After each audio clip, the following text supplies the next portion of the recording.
Hey, what's up, everybody? My name is Dylan Vega, as you all know. Welcome to my channel, the Vega Network, where we talk about news, politics, and what's going on in this crazy society that we live in. Well, now we're going to be talking about this is like a live show. And, and this is going to be the first ever debate coverage. This is the pregame right now. It's a pregame. Yep, in the broadcast, I'm just double checking to make sure. This is my first ever using the software. The last time I did it, it wasn't recording, so I'm just double checking to make sure it's recording. Everything seems alright. Let me check on my Kindle now to see if the live show's up there, and then we'll get this show on the road. Well, the first, after I check on my Kindle, to see if the live show is up and running, which I hope it is. First of all, it would help if I go on YouTube. Alright, Dylan. I'm doing this on Dylan Vega, not the Vega Network, because I was having technical difficulties with the Vega Network. So I have to do it on Dylan Vega, but I will repost it onto the Vega Network after I get done with the live show.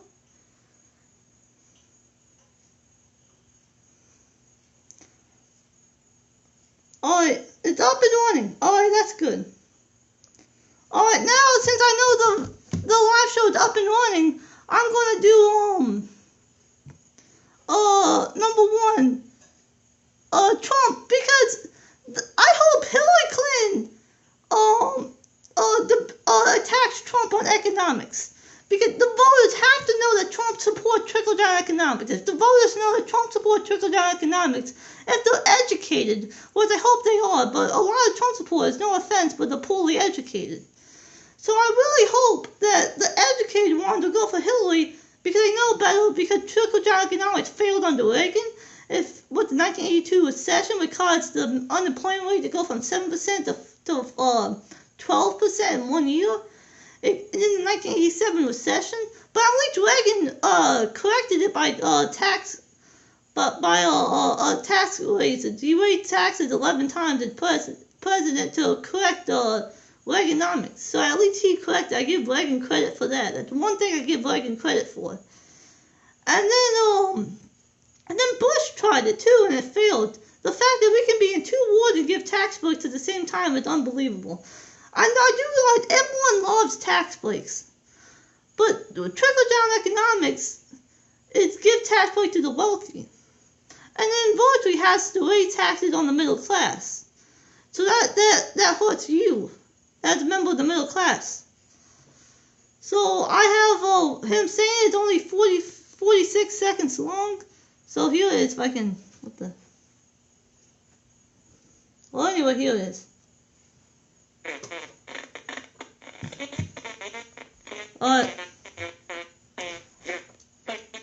Ignore this. What the hell? We're having technical difficulties. We're just having a little technical difficulties here, but I'm going to try to fix it.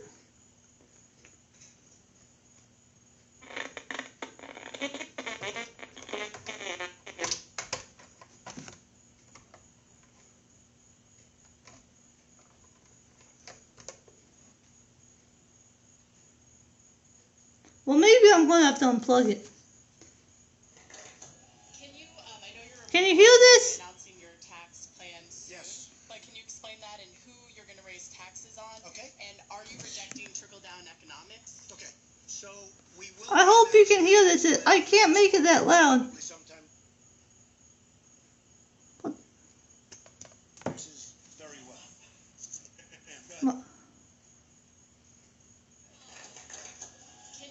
I know you're going to be...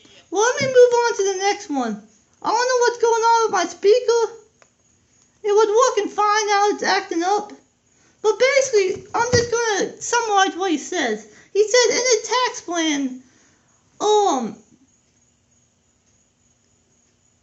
tax plan,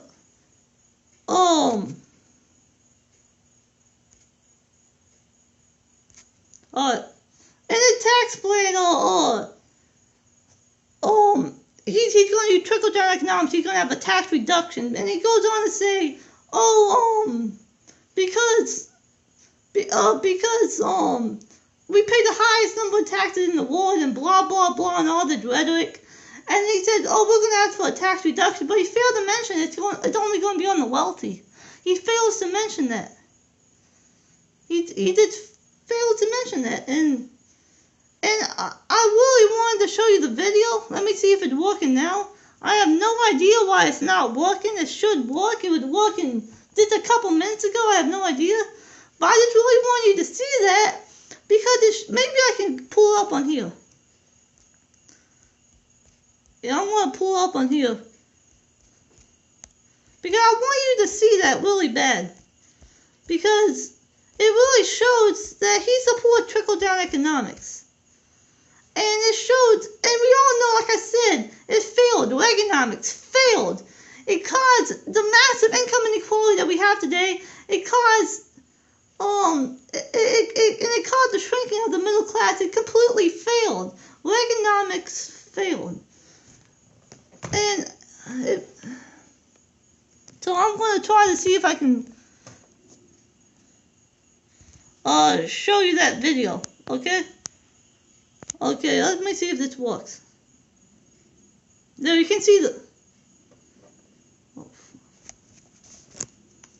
Now let me just use... Plans. Yes. But Can you hear that? Explain that and who you're going to raise taxes on. Okay. And are you rejecting trickle-down economics? Okay, so we will be announcing a tax plan over the next 4 weeks, probably sometime during the month of September.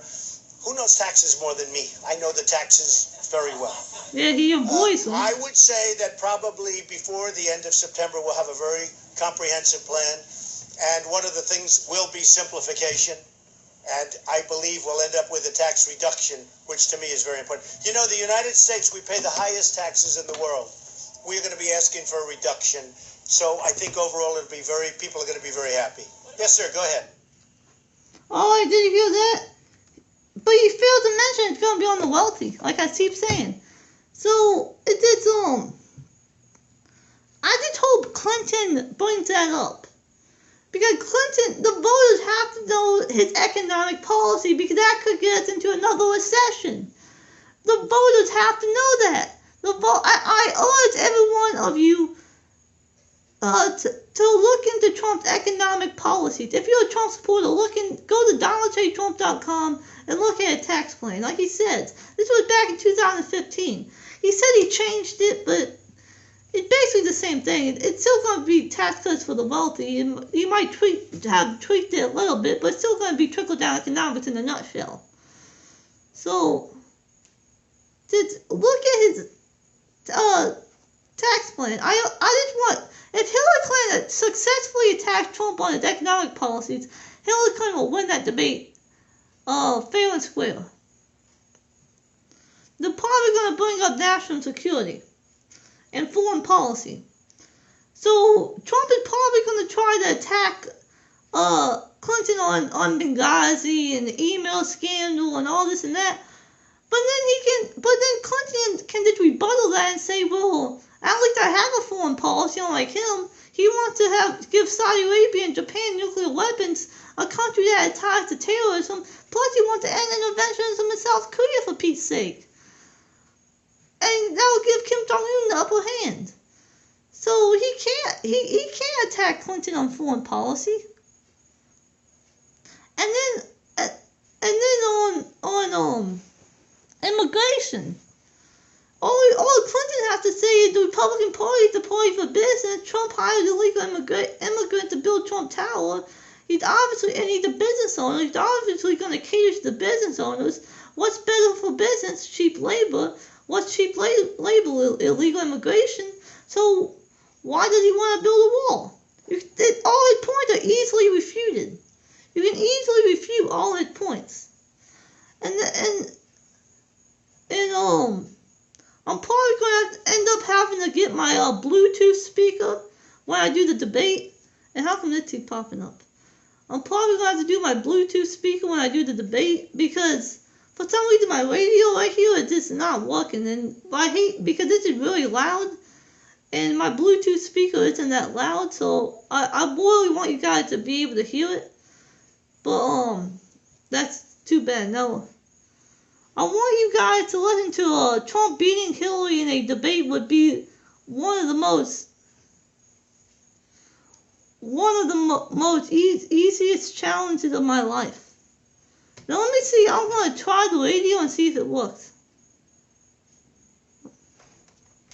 Say it just doesn't work.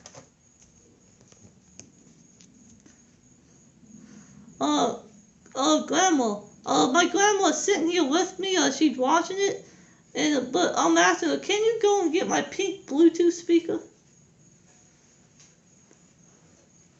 Thank you. I greatly appreciate it. What would I do without my grandma? Alright, so, now I got that taken care of. Everything should be fine now. Now, I'll look up that thing on here. I don't know why the radio isn't working. Alright, so,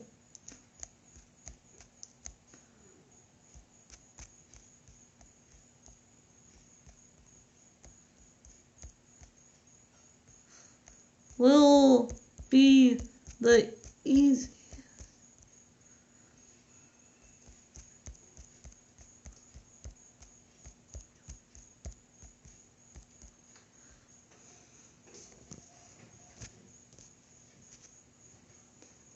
No, the other one.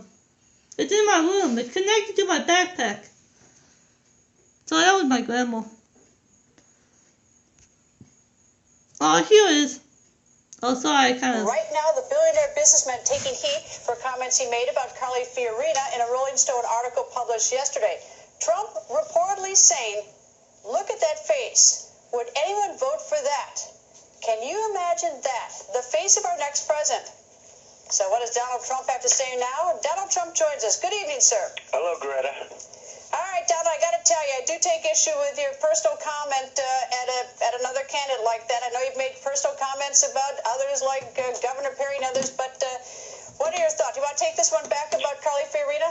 No, I'm talking about persona. We were watching television. Her persona is all tied up when you think about it. She's had a tremendous failed business. If you look at Hewlett-Packard, if you look at Lucent before Hewlett-Packard, she hasn't done well. And the only reason I even bring it up is, frankly, she hit me, she attacked me, and I therefore have to respond, and I've responded. And we're really talking about not a physical thing. We're talking about the persona. This is a woman that gets tremendous publicity, mostly on Fox, to be honest with you, and I don't know why, because I guess in that poll that you just quoted, she's at a very low number.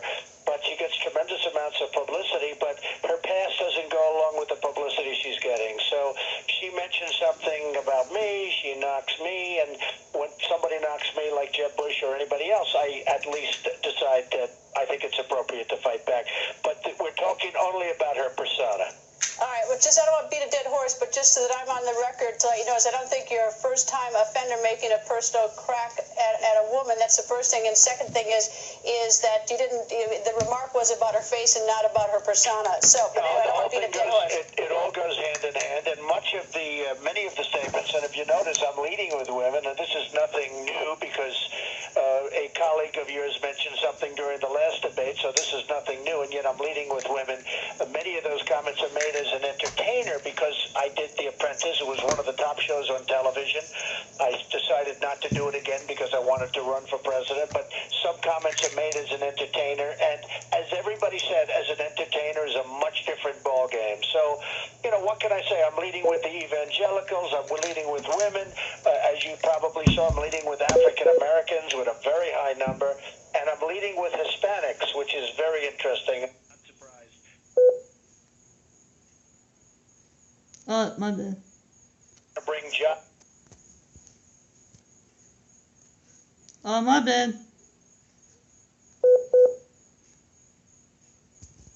I disconnected it to my speaker.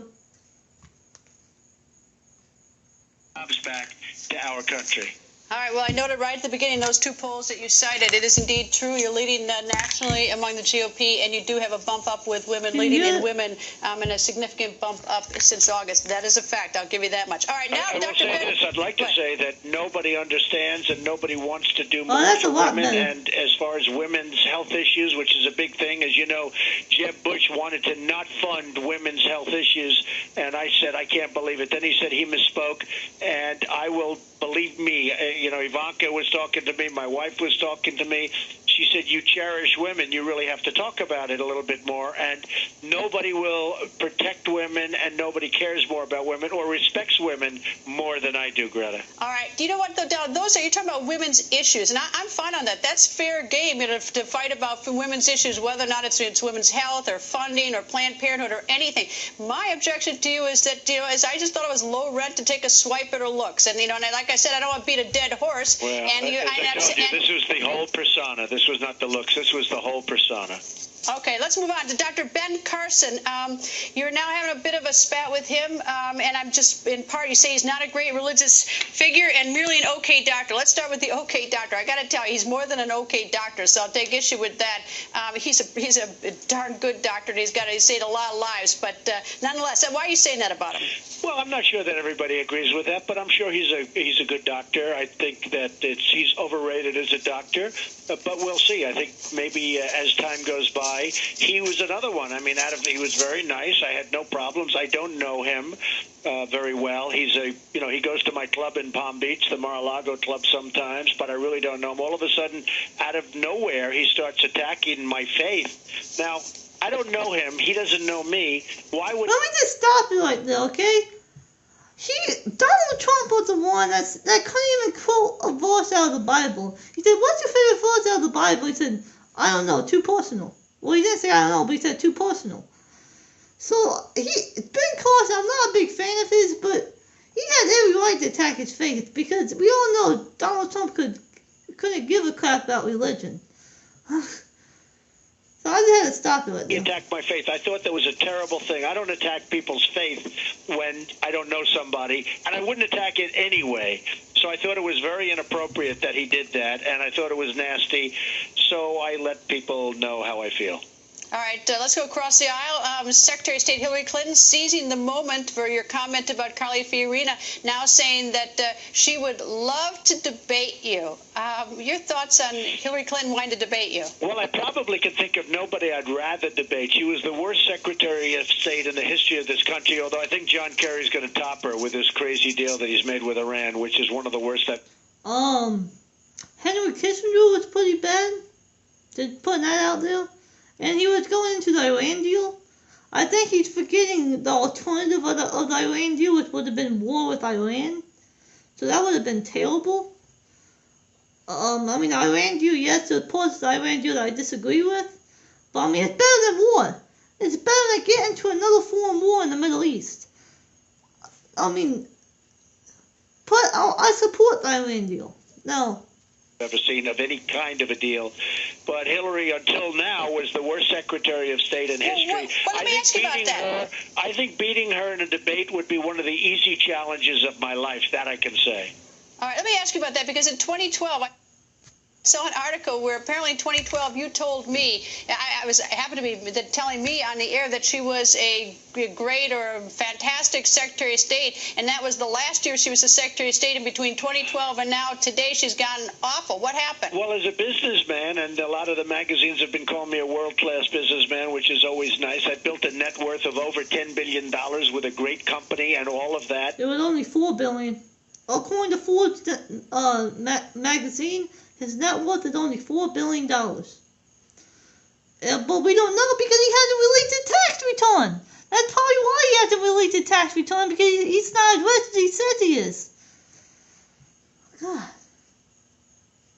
It was my obligation to get along well with everybody that's a politician, and I got along with Nancy Pelosi. I got along with Harry Reid. I get along with everybody because that's my obligation to my company, to my family, to my employees. I have thousands and thousands of employees.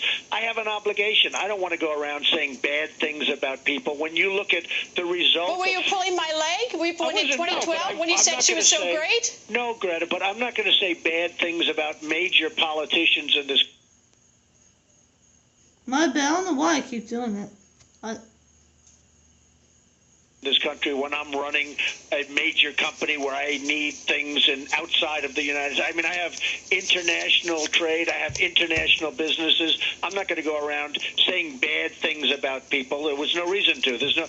Now, when you look at the result of her labor, it's been a disaster. The world is blown up during her regime, and I think everybody would pretty much agree with me. But again, it certainly has not gotten any better since she left. All right, there are about 4 million refugees, Syrian refugees, that's trying to escape that civil war. There are about 360 to 400,000 now in the area of Hungary. There's no place with uncertainty where they're going to go. President Obama says now that he's going to take 10,000, which is not very many. Those refugees actually don't even want to come here. They want to go home. If it were President Trump today, with the situation as is, what would you do? Well, first of all, I can understand why he wants to take 10,000, because on a humanitarian basis, it is just a horrible thing to witness and to watch. Had he gone across the line, the artificial line that he drew in the sand, had he done that, I think you probably would have had a much different situation today. But you look at other countries, you look at the Gulf states, you look at Saudi Arabia and Qatar and Bahrain and all of the other, states, the other countries over there. They're not taking any. They won't take one. I can't believe how Germany has opened its borders, because I'm not sure that that's going to end up being politically popular. But on a humane basis, it's amazing what Merkel is doing. I think we have tremendous problems in our country. We have our own border problems. Europe is Europe, and you know what? They should take care of that situation, and they should do it well, and they should do it humanely. But we have tremendous problems in our country. We owe $19 trillion. We're a total mess. We have to take care of our veterans. We have to take care of our own people. And I think we shouldn't be at a position where we, on top of everything else, are going to be adding tremendous. Now, 10,000 people. Let me ask you, though. But guess what? His trickle, like I've been saying throughout this whole live show, his trickle-down economics policy will cause $5 trillion to the deficit compared to Clinton's $200 billion. And he's talking about, President Obama is adding more to the debt, and he's running up the deficit like crazy. In fact, President Obama reduced the deficit by $1 trillion under his administration. He slowed the growth of the debt. Sure, the debt went up, but he slowed the growth of it. Let me ask you, though, if the perception is that we want to be the exceptional nation, there are ways to help without taking people in necessarily or spending a dime. It's called leadership. It's called solutions, trying to figure this out. One idea was to create a safe zone in Syria that is policed by many nations so these people can return. I mean, there are ideas. Do you have sort of an idea that because this is this is an international crisis right now, not to mention the humanitarian crisis for these individuals? I think the concept of a safe zone maybe makes more sense than anything, where all of the countries, and not just us, where we put the bill. We're always putting everybody's bill. Nobody else is involved. Nobody else pays. I think the concept of a safe zone in Syria would be a terrific concept relative to the other alternatives. I would say that would be something that would be very good. As far as our country is concerned, we could do a little bit. But again, I mentioned $19 trillion is what we owe. We're losing with everybody. We're losing with China, with Japan, with Mexico, both at the border and on trade. We just can't continue to go like this. We have to build our country back. We have to rebuild our infrastructure, our bridges, our roads, our schools. You look at what's going on with our airports. I go to other countries. We have airports that are incredible. You look at us, we're like a third world country. So we have to start thinking about ourselves. We cannot continue to do what we're doing. With that being said, I probably like the concept of safe zone better than any other alternative. But just on sort of the fun side, Donald, I posted on my blog, Greta Wire, a 1988 interview of a very young Donald Trump, I might add, with Oprah Winfrey when you're talking about a lot of these trade issues. But that's just sort of for fun. You might want to go check it out. I actually saw it, and I saw it through you, and I looked very young. I agree with that. And my stance has not changed that much. We were not doing too well internationally, and that hasn't changed. Look, now we're at a point where we owe so much money, we have to get back to work in this country. We have to go back. We have to make great trade deals. We cannot allow to happen what's been happening for the last long period of time. Donald, thank you. I'm glad you go on Greta. Well, you heard it on you heard it from Donald Trump. Now I pretty much refuted all his claims there, so I'm not really gonna. I just want you to hear that because that shows how much of an egomaniac he is. And now I'm probably gonna do TYT commentary, and commentate on their commentary because unless, hey, if you're watching this, what else do you want me to do for the pregame? What else do you want me to do for the pregame? Because we have a good half an hour left into the debate. You know what? I'll tell you what. We can go on the. Oh, God. I forgot that. Oh, yeah. I'm gonna have to look sideways. Yeah, y'all are gonna have to look sideways. I don't know why it does it. Political. I should have done this before, but I'm sorry, guys.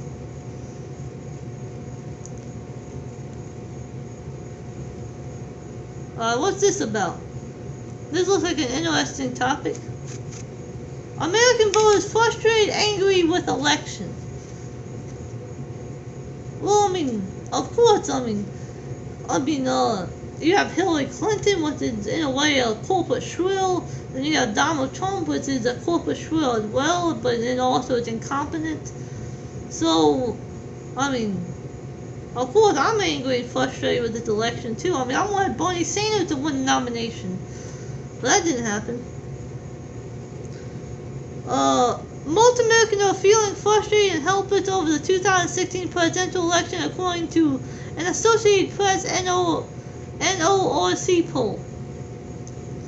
Well, I mean, I haven't done a poll, and I can already tell you that a lot of people are frustrated with the election, but the contest between Democratic presidential nominee Hillary Clinton and Republican presidential nominee Donald Trump has 70% of American voters frustrated. The poll found, and 55% reported that they feel helpless. All we see is the cat fighting, and said Shirley, a 70-year-old retired substitute teacher, according to the AP. They need to talk about their programs, but I don't think they will. 2016 election has been rife with insults and barbs and exchange between the two candidates. Trump has nicknamed Clinton Crooked Hillary, and Clinton, through her campaign surrogates and super PACs, have also lobbied childish insults at Trump, but have more recently attacked him over his allegedly sexist comments to the past about women in a television campaign as reported. Oh, by the way, did you hear about Donald Trump reportedly raping a 13-year-old girl back in the 90s? I don't know much about that, but I just heard that he raped or groped a 13-year-old girl back in the 90s. I mean, if that's true, then I mean he could get that's a minor, so he could become a sex offender for that stuff. I mean to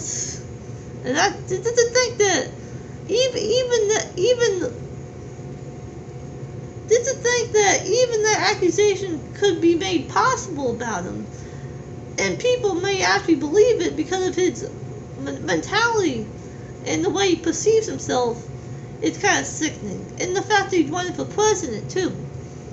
I mean, it is. That's the main issue that I'm worried about, not the fact that he allegedly raped a 13-year-old girl. but the fact that people believe it based on his mentality and the way he perceives himself, and the fact that he's going for president, that's what scares me. Issues, however, are not getting much screen time. I went looking on the internet for Clinton's position on free college tuition, and it was hard, but I finally found it. Carl Jones, a lifelong Democrat, told the AP they need to talk about their programs on this and that.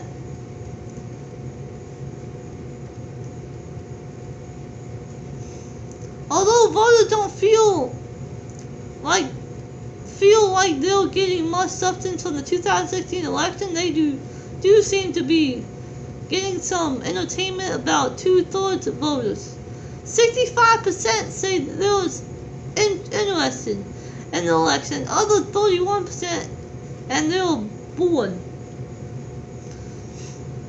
That interest is expected to enable the first debate between Trump and Clinton to be the most watched presidential debate in history.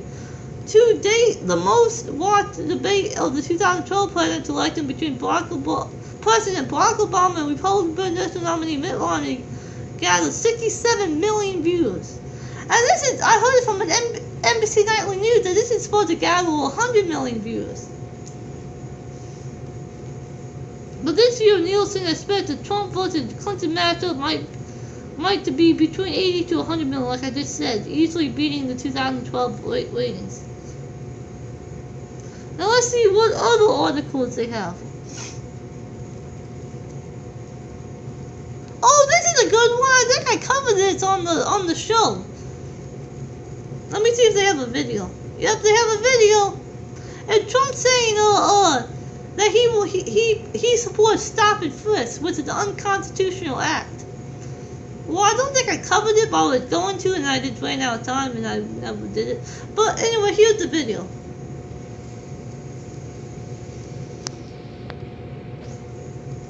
There's been a lot of violence in the black community. I want to know, what would you do to help stop that violence? Black on black crime. Right. Well, one of the things I'd do, Ricardo, is I would do stop and frisk. I think you have to. We did it in New York. It worked incredibly well. And you have to be proactive. And, you really help people sort of change their mind automatically. You understand. You have to have, in my opinion, I see what's going on here. I see what's going on in Chicago. I think stop and frisk. In New York City, it was so incredible the way it worked. Now, we had a very good mayor, but New York City was incredible the way that worked. So I think that would be one step you could do. Well, you heard it. He said he supports stop and frisk, which if I go up here.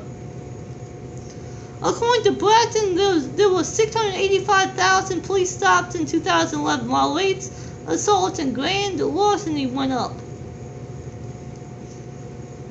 Bratton said in 2014 there was 48,000 police stops, while murders, rapes, and other violent crimes significantly dropped, as did the other crime rate by 4.5%.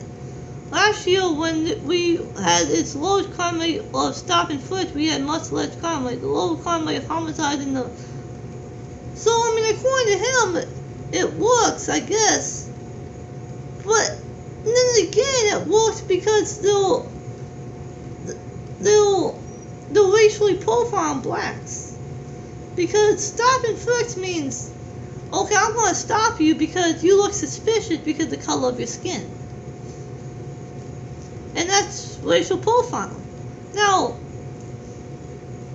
from that statistic, it looks like it works. From other statistics I heard of, it doesn't work. So that's the first statistic I saw that it showed actually it worked. From the, I don't know where you got that statistic from, but from that one it looks like it works. But I'm just saying that stop and frisk means that we're going to stop you because of the color of your skin, and we're going to frisk you to make sure you have drugs. Now, I have a friend that does not believe in white privilege.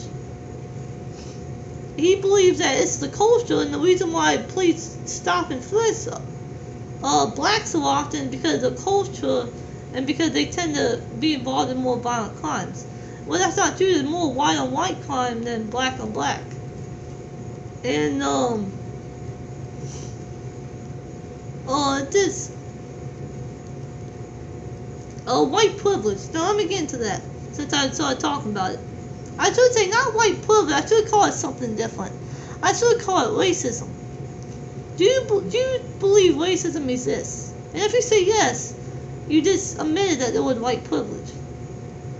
Let me get into detail.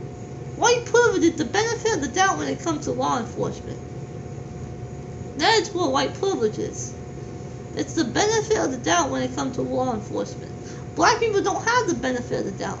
Now, people say, well, what about Asians? Asians are more successful than whites, so what about Asian privilege? Is there an Asian privilege? No. The Asian experience is very different than the black experience. Once the Asian experience was the Asian immigration policy was liberalized, then yes, Asians were able to succeed better than whites. But blacks are still struggling. So it's policy, not culture. It's policy. So we can help blacks out by policy. But so that's my views on that. I hope I hope you like this live show. I know the introduction was kind of crappy, but I hope it's getting better. And then I ran out of stuff to say, but we're doing fine like this. I'm keeping you entertained, am I? Bernie Sanders said Trump presidency would be absolute disaster. I was going to do a video on this, but I had to do my homework, so I never got around to it, that was kind of disappointing. I didn't have a video, but I'll read it to you. Independent Senator Bernie Sanders of Vermont had warned that Republican nominee Donald Trump would be disastrous for the U.S. If he were elected president on September 20th. Sanders sat down for an interview with The Nation. When asked to respond to his supporters, he felt betrayed that he would endorse read that. When asked to respond to his supporters who felt betrayed that he would endorse and campaign for Democratic nominee Hillary Clinton, Sanders framed his decision as an effort to defeat Trump. The first thing that I've got to think about is, what does a Donald Trump presidency mean for the people of my state and for the people of this country? Sanders responded. And for the world, I think it would be an absolute disaster. It would be beyond a disaster. Sanders, who had campaigned against Clinton during the Democratic primary, added that he does have disagreements with the former Secretary of State. The point is not to say that we love Hillary Clinton or that we agree with her on all the issues, Sanders continued. The goal is to go above that and ask which candidate will do a better job for the middle class and working class families. I think the answer is obvious. While Sanders promised to hold President Clinton accountable to the Progressive Democratic platform, which his team has helped draft, he also characterized Trump as a threat to the American people. I just don't know about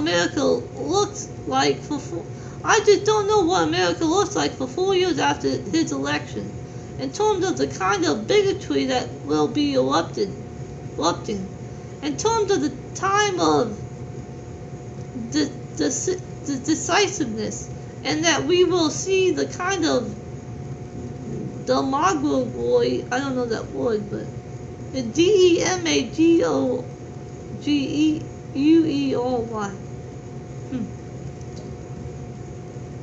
Well, I have to look that up in the dictionary. So that we will see, Sanders said.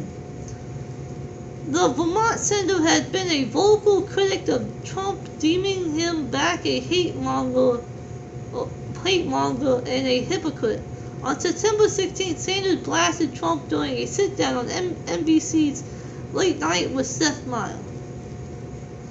It's pathetic and laughable, Sanders said it of Trump's appeal, according to Upvotes.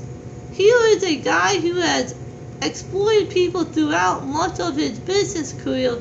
Here is a guy who claims how concerned he is about American companies going abroad to manufacture products. And yet his own clothing manufacturing is done in other countries around the world, where the poor workers are being exploited. The same day, Sanders urged the portion of disaffected voters who had supported him during the primary to not cast the ballot for Trump, just to spite Clinton. Please, anybody who supports me, do not think that Donald Trump in any way, shape, or form reflects the point of view that I have. I hate it when it does. Sanders told CNN, either Hillary Clinton is going to become president or Donald Trump is going to become president. Sanders concluded, I am not going to work as hard as I can to I am going to work as hard as I can to prevent Trump from being president. So, now I said that whole interview, well, that's a summary of the whole interview, and I have to agree with them. Obviously, I do agree with them since I endorse Hillary Clinton. I endorse Hillary Clinton because I don't want to go against my candidate. My candidate came out with his endorsement of Hillary Clinton, so did I. That's the end. That's a period to that. That's the end, if and but. That's a period. That's the end. That's a definite. I'm going to endorse Hillary Clinton because my candidate did. But there's also a reason behind it. I live in a swing state. Now I do disagree with them to a point. If you don't live in a swing state, vote for Jill Stein or Gary Johnson. No, vote for Jill Stein because Gary Johnson is socially liberal. So I guess you could vote for Gary Johnson, and it wouldn't affect it would of course affect Hillary Clinton's vote, but not that much because let's say that the Green Party got 4 million votes in Nebraska, and they normally get 200,000. So let's say, oh my God, the Democratic Party is like, oh my God, they got 4 million votes in Nebraska and Utah and Iowa and Idaho and all these small states, and they're like, we just barely won these small states. We better become more liberal, more progressive. The Democratic Party committee is the DNC. So they're going to fight for more liberal or left-wing positions to win more votes, to win the popular vote. So I support people using a protest vote in non-swing states. But because you live in a swing state, it's really crucial that you don't let Trump get the upper hand. Clinton has to win all the swing states because the swing states is what matters. So all the other states matters too, but I'm just saying it doesn't matter as much as the swing states, because the swing states, that's where all the electoral colleges are. That's where all the delegates are. Like California, for example, has 55 delegates. Here in Florida had 29 delegates. So it adds up. So vote for Clinton if you live in a swing state. If you live in a non-swing state, vote for Jill Stein. I was going to say Gary Johnson, but because he's socially liberal, but then again he's very, very, very fiscally conservative. And Jill Stein stands for the progressive movement. So if Jill Stein gets like 4 million votes in Nebraska, like I said, that'll be a wake-up call to the DNC, the Democratic National Committee. They're like, oh my God, we have to be more liberal because that's what the people want, and we have to win the election. So we're gonna be more progressive and get more progressive measures across. You get what I'm saying? So I do disagree with Bernie Sanders to a point, but on basically the whole thing, I do agree with them on swing states. Don't do a protest vote in swing states. Because all you're going to do is just pull Ralph Nader. Now, we still have... Why did I exit out of here? I just exit out of the thing. No. Let's go... Well, let's do politics because... No, this isn't going to be about politics. Because we're about to do a debate, so we have to get prepared for politics. Alright, George Georgia voters predict Civil War is... Oh, this seems like a fun topic. Georgia voter predicts Civil War if Clinton wins. Oh, they have a video. Now, I want to play the video because I don't really feel like reading all that. I will if I have to, but I don't really feel like... If it loads. Oh, here. This would be fun. He's probably a redneck or something. Not trying to be stereotypical, I'm just saying. And I'm Steve Inskeep in Atlanta. We're hearing stories of Georgia voters on this morning of a presidential debate. We plan to bring the same voters back tomorrow to ask what they thought. They include voters we met near Georgia's Gwinnett County Fair. It's the Ring of Fire. Everybody's upside down now. The Ring of Fire is a kind of circular roller coaster, which you find not far from the Snake Lady. Never have you seen anything so strange as the head of a beautiful girl and the body of an ugly snake. This old-style American county fair is in a rapidly changing state. People here looked white and African-American, but also Hispanic and South Asian. The booths in the exhibit hall included one explaining Islam. We came to Georgia because it's one of the divided states of America, where we heard very different stories. That includes the story of Jimmy and Damie Arno, who live a short drive from the fair, which they love. You can hear it out here at night. It's so nice. You sit to out hear here, the music and the kids screaming. We sit on the front porch and you hear the kids screaming, and every now and then the wind will blow right and you get a smell of it. And it just makes you feel warm and cozy. I mean, it's just a comfortable feeling, I guess. The Arnos welcomed us into the living room of the house where they have raised 2 kids. She's always been a stay-at-home mother. I'm a firm believer because I was raised with a mother at home. You have better children. So we've made sacrifices through the years. We don't drive new vehicles because we don't have the money to, because the sacrifices we made by letting her stay at home. Jimmy supports the family as an auto mechanic. He identifies as Christian, though like many Christians, he attends no organized church. I have my church every day. When I'm test driving a car, I have my conversations with God. Sometimes it's, God, please help me fix this car. Other times it's, God, what do I need to do about what's going on in the country? What do I need to do to help us? The Arnos see a country in trouble, and they told us a personal story to illustrate why. They say that last May, a woman in conservative Muslim dress seized their American flag off the mailbox and attacked Damie. The Arno's son pulled a gun before the woman was subdued. No shots were fired. Police arrested the woman, and authorities did not say her motive or mental state. But for this family, the incident, which made the local news, symbolized divisions in their ever more diverse county and country. I want grandchildren, but the way this country is right now, I don't want to do that to these children. Think about what it's going to be like in 18 years if a child is born right now. On its 18th birthday, what is this country going to look like if it continues the way it is? And that's what scares me. Help people understand what is going that wrong, because we're sitting here in the richest country in the history of the planet. Well, let's see. If you go to a movie theater, you're liable to get shot. If you go to a mall, you're liable to get shot. Statistically, crime rates are near historic lows, but at a time of high-profile violence, the Arnos are feeling different. If you go to Atlanta or to a major city, you're liable to be shot or attacked. What about just going to the local high school right here? We actually had a BLM protest at 2 of our high schools right here in county. My son's was one. BLM, Black Lives Matter, is that right? Yes. And it was over Black Lives Matter and Confederate flags. Some people still fly the Confederate flag around here. The Arnos say they used to fly one too. Then they discovered it made some of their teenage daughter's friends uncomfortable, so they took it down out of courtesy. They kept the framed full-length photograph of General Robert E. Lee, which hung over the living room couch as we talked. Jimmy Arno ties racial tensions to President Obama. I know that we were a whole lot further along racially 8 years ago than we are today. You think so? Yes, sir. I really do. And the Arnos are planning to vote this fall for Donald Trump for president.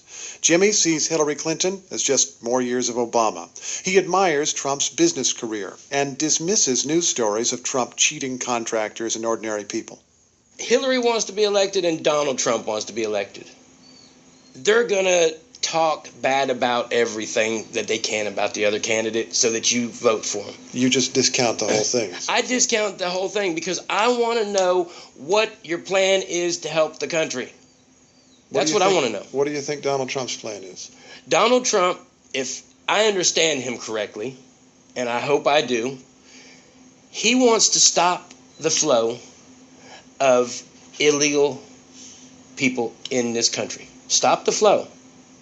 Well, by stopping the flow, more Americans have an opportunity to go to work because they're not losing their jobs to illegal immigrants.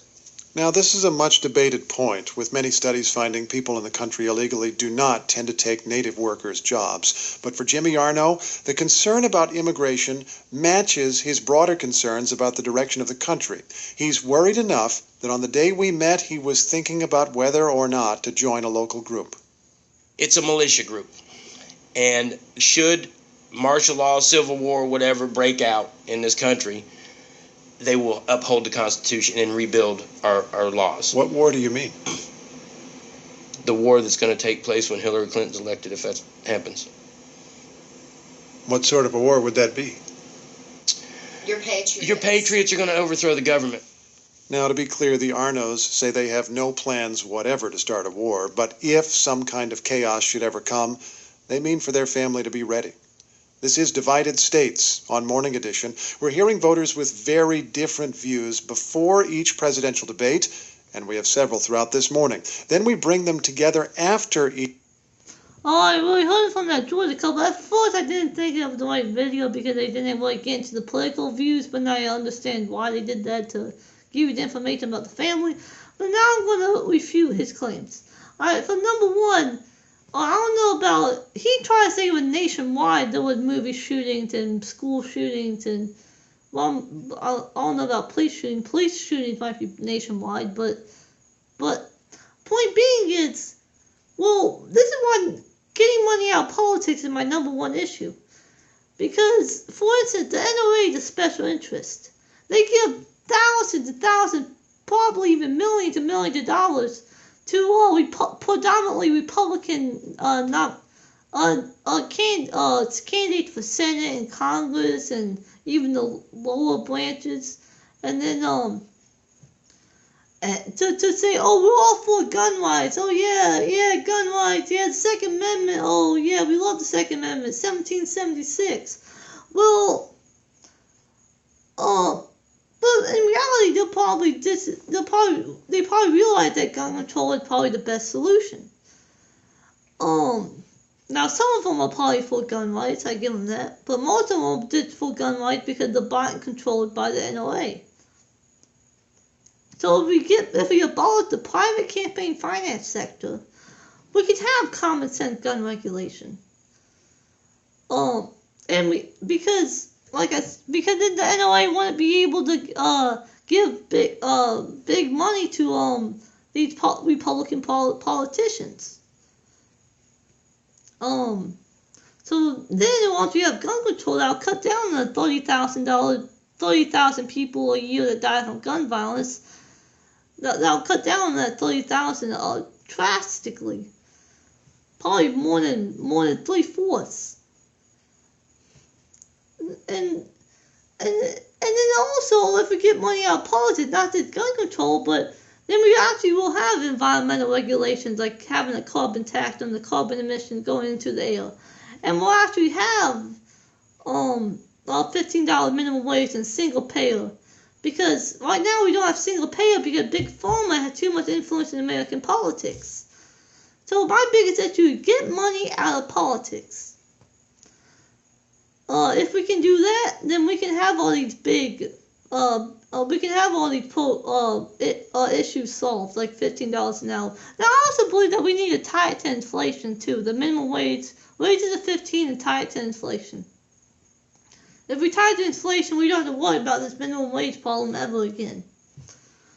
But once we get money out of politics, we can do that. Well, we can do that now, but it'll be a lot easier if we get money out of politics. We definitely need to get money out of politics for single payer, for gun control, for environmental regulation. So I'm not gonna keep repeating myself. I'm not gonna sound like a broken record.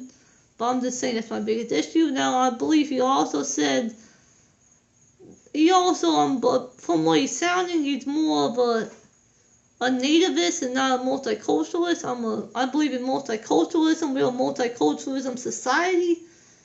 And I believe that because we were founded on the American dream. We were founded on immigrants coming over here and settling in order to get a better life. That's multiculturalism. The Italians, the Irish, the English, the Spanish, now the Mexicans. That's multiculturalism. And I believe that race is a social construct, no matter if and all this scientifically proven that race isn't a social construct. It's the DNA structure is different. Blah blah blah. That's false. I studied it. Me and my teacher studied it and it turned out to be false. Race is a social construct. Don't give me the BS saying that the races can't get along. The races can get along. It did because of the racial tensions between the cultures that lasted through hundreds of years is the reason why we don't get along. Now we have to heal those racial tensions, and once we heal them, we can get along, and multiculturalism will work. So I believe that we need to heal the racial tensions, and then once we do that, which we're doing that like the civil rights movement was a big jump. Ending slavery was a huge jump. Then the civil rights movement 100 years later was a big jump. Now we have to work on pay equity for women and blacks and other minorities. Pay equity because a woman makes 70 cents of every dollar a man makes. That's terrible. And a black male doesn't get paid much more than that. And a black woman is on the bottom of the food chain. So we need to work on that. We need to work on racism in our law enforcement. That's a big issue. We need to work on that. And that's really all I had to say on the issue. And now I do have to agree with that guy on one issue, because Hillary Clinton will be a third term for Obama. I mean, Hillary Clinton and Obama, they're both moderates. Now Hillary Clinton kind of flip-flopped on free trade. She said that she called the TPP the gold standard of trade, and she said, no, I never said that. I'm against free trade. Probably to try to appease Bernie Sanders supporters like me. But, and then, so her position on free trade is questionable. I'm just going to say she's for it, because she's always been for it. So she agrees with Obama on that. They're both moderate, so I believe. And plus, President Obama, that's the reason why he wanted to endorse Hillary Clinton so quick, because he wants that third term. Now, I disagree with him on Obama's record. Yes, it's true that Obama did nothing for the criminal justice system during his presidency. But to say that racial ties never existed before Obama or got worse under Obama is a false statement. Because, like, Donald Trump said, I did a video about this, that the African American community, it's in the worst shape they have ever been in. That is completely false. So obviously he doesn't know history because of the Jim Crow laws, slavery, the Civil War, segregation. I can go on and on and on. The black codes. I mean, the black community is getting a lot better. It's a lot better than what it was 40 years ago. It's a lot better than what it was 80 years ago. It's a lot better than what it was 140 years ago. But we still have work to do with pay equity, racism in our law enforcement, and that's really the biggest too. But that's really all I had to say on this issue. Now we have a minute to the debate, so let's get this debate on the show on the road. Yeah, I'm sweating. You Cold towel, put on your shoulder. No, napkins, please. Oh, and can you get a glass of water? And you can get one for yourself too if you get thirsty. Thank you, Grandma. Thank you.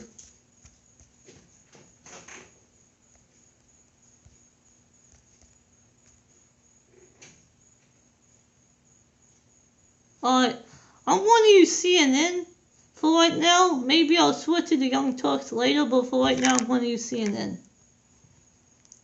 Alright, this is it. It's 9 o'clock. The pregame is over. I know I had a crappy ending. And 2 large pizzas, please. 3 large pizzas. Anything else for the debate? Yeah, can you get some cyanide capsules in case Trump wins? 15 minutes in. So, the beginning is very, very important. I think they're each going to try and make a large impression right away. And whether it's Hillary Clinton challenging him on something like birtherism right away, or whether it's Donald Trump challenging her in her emails. That's a good topic to bring up for Hillary Clinton. His position on the both of them. Kaylee was talking about right away. They're going to play to their base, and then they're going to try and broaden it out. I would think, but I think you've got to do it immediately in this day and age. He needs to remember primary season is over. That which brought him thus far cannot carry him all the way to the White House. It could in fact hurt him if he plays some of the same cards that were successful in that season. They both also have to be very well aware at this point of what voters they still need to reach. Exactly. There may be 6 to 15% of folks who are undecided, and it's a very diverse group of people who are still undecided. Some of those are Romney Republicans, some of those are Bernie Sanders supporters, so they've got to tailor their messages to that. I think one of the things that Hillary Clinton has often been good at in these debates is she brings some new fact about her opponent. She did that very often with Bernie Sanders on guns, on the auto bailout, often putting the other person back on their feet. She's got to do that tonight. I mean, her campaign has spent millions and millions doing that, but she's got to do it again. One thing I would look for is whether Donald Trump tries to introduce at the beginning of this some self-deprecating humor, which I think would be very, very smart, because people don't expect that of him. Do you expect that? Remember, For now, because they have TYT has better commentary in my opinion.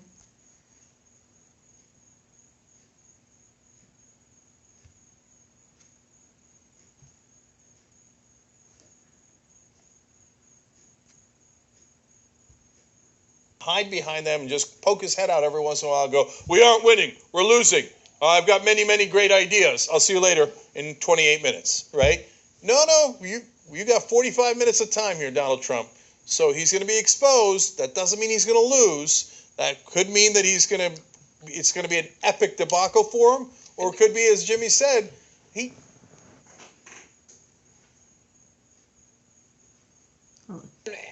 And by the way, this is Jimmy Do, I like him. He's a good comedian. No, of this election, these debates are all also corrupt because they are. Okay. 1988, and then the two parties got together and said, "Screw that. We don't need an independent." Okay, if this is gonna do this. Then they got rid of them, created their own corrupt thing, and now they picked the guy who asked the questions. So sometimes they even picked. Oh, I'm just gonna go back to CNN because this is messing up.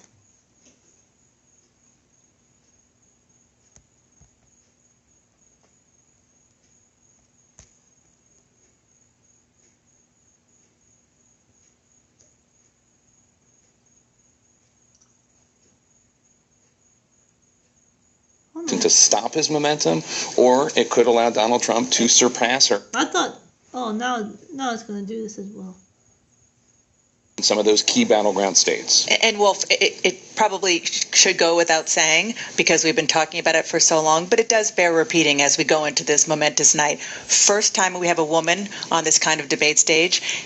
And of course, she's up against somebody who's never been a politician. Lester Holt to now introduce the candidates as we get ready for history. Good evening from Hofstra University in Hempstead, New York. I'm Lester Holt, anchor of NBC Nightly News. I want to welcome you to the first presidential debate. The participants tonight are Donald Trump and Hillary Clinton. This debate is sponsored by the Commission on Presidential Debates, a nonpartisan, nonprofit organization. The commission drafted tonight's format, and the rules have been agreed to by the campaigns. The 90-minute debate is divided into 6 segments, each 15 minutes long. We'll explore 3 topic areas tonight: achieving prosperity, America's direction, and securing America. At the start of each segment, I will ask the same lead-off question to both candidates, and they will each have up to 2 minutes to respond. From that point until the end of the segment, we'll have an open discussion. The questions are mine and have not been shared with the commission or the campaigns. The audience here in the room has agreed to remain silent so that we can focus on what the candidates are saying.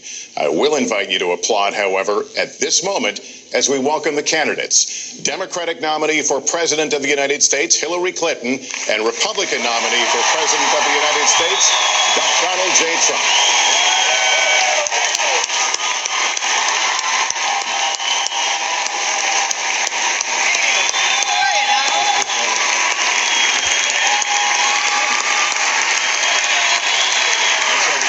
Good luck to you. What happened? What the hell? It just cut off. What the hell? Alright, so I want to try TYT again. It wasn't working a minute ago. Our presidential debate scheduled. We are going to focus on many of the issues that voters tell us are most important, and we're going to press for specifics. I am honored to have this role, but this evening belongs to the candidates and just as important to the American people. Candidates, we look forward to hearing you articulate your policies and your positions, as well as your visions and your values. So, let's begin. Let's begin. We're calling this opening segment Achieving Prosperity, and central to that is jobs. There are 2 economic realities in America today. There's been a record 6 straight years of job growth, and new census numbers show incomes have increased at a record rate after years of stagnation. However, income inequality remains significant, and nearly half of Americans are living paycheck to paycheck. Beginning with you, Secretary Clinton, why are you a better choice than your opponent to create the kinds of jobs that will put more money into the pockets of American workers? Well, thank you, Lester, and thanks to Hofstra for hosting us. The central question in this election is really what kind of country we want to be and what kind of future we'll build together. Today is my granddaughter's 2nd birthday, so I think about this a lot. First, we have to build an economy that works for everyone, not just those at the top. That means we need new jobs, good jobs, with rising incomes. I want us to invest in you. I want us to invest in your future. That means jobs in infrastructure, in advanced manufacturing, in innovation and technology, clean renewable energy, and small business, because most of the new jobs will come from small business. We also have to make the economy fairer. That starts with raising the national minimum wage and also guarantee, finally, equal pay for women's work. I also want to see more companies do profit sharing. If you help create the profits, you should be able to share in them, not just the executives at the top. And I want us to do more to support people who are struggling to balance family and work. I've heard from so many of you about the difficult choices you face and the stresses that you're under. So let's have paid family leave, earned sick days. Let's be sure we have affordable child care and debt-free college. How are we going to do it? We're going to do it by having the wealthy pay their fair share and close the corporate loopholes. Finally, we tonight are on the stage together, Donald Trump and I. Donald, it's good to be with you. Oh, what? We're going to have a debate where we are talking about the important issues facing our country. You have to judge us. Who can shoulder the immense, awesome responsibilities of the presidency? Who can put into action the plans that will make your life better? I hope that I will be able to earn your vote on November 8th. Secretary Clinton, thank you. Mr. Trump, the same question to you. It's about putting very boilerplate. No boilerplate all the way. You have up to 2 minutes. Thank you, Lester. Our jobs are fleeing the country. They're going to Mexico. They're going to many other countries. You look at what China is doing to our country in terms of making our product. They're devaluing their currency, and there's nobody in our government to fight them. And we have a very good fight, and we have a winning fight, because they're using our country as a piggy bank to rebuild China. And many other countries are doing the same thing. So we're losing our good jobs, so many of them. When you look at what's happening in Mexico, a friend of mine who builds plants said it's the 8th wonder of the world. They're building some of the biggest plants anywhere in the world, some of the most sophisticated, some of the best plants. With the United States, as he said, not so much. So Ford is leaving. You see that, their small car division leaving. Thousands of jobs, leaving Michigan, leaving Ohio. They're all leaving, and we can't allow it to happen anymore. As far as child care is concerned and so many other things, I think Hillary and I agree on that. We probably disagree a little bit as to numbers and amounts and what we're going to do, but perhaps we'll be talking about that later. But low battery power. From us, we have to stop our companies from leaving the United States, and with it, firing all of their people. All you have to do is take a look at Carrier Air Conditioning in Indianapolis. They fired 1,400 people. They're going to Mexico. So many, hundreds and hundreds of companies are doing this. We cannot let it happen. Under my plan, I'll be reducing taxes. Low battery power. For companies, small and big businesses. That's going to be a job creator like we haven't seen since Ronald Reagan. It's going to be a beautiful thing to watch. Companies will come, they will build, they will expand, new companies will start, and I look very, very much forward to doing it. We have to renegotiate our trade deals, and we have to stop these countries from stealing our companies and our jobs. Secretary Clinton, would you like to respond? Subdued too. Well, I think that trade is an important issue. Of course, we are 5% of the world's population. We have to trade with the other 95%. And we need to have smart, fair trade deals. We also, though, need to have a tax system that rewards work and not just financial transactions. And the kind of plan that Donald has put forth would be trickle-down economics all over again. In fact, it would be the most extreme version, the biggest tax cuts for the top percent of the people in this country than we've ever had. I call it trumped-up trickle-down, because that's exactly what it would be. That is not how we grow the economy. We just have a different view about what's best for growing the economy, how we make investments that will actually produce jobs and rising incomes. I think we come at it from somewhat different perspectives. I understand that. You know, Donald was very fortunate in his life, and that's all to his benefit. He started his business with $14 million borrowed from his father, and he really believes that the more you help wealthy people, the better off we'll be, and that everything will work out from there. I don't buy that. I have a different experience. My father was a small businessman. He worked really hard. He printed drapery fabrics on long tables where he pulled out those fabrics and he went down with a silk screen and dumped the paint in and took the squeegee and kept going. And so what I believe is the more we can do for the middle class, the more we can invest in you, your education, your skills, your future, the better we will be off and the better we'll grow. That's the kind of economy I want us to see again. Let me follow up with Mr. Trump if I can. You've talked about creating 25 million jobs. You promised to bring back millions of jobs for Americans. How are you going to bring back the industries that have left this country for cheaper labor? Come on, TYT, shut up.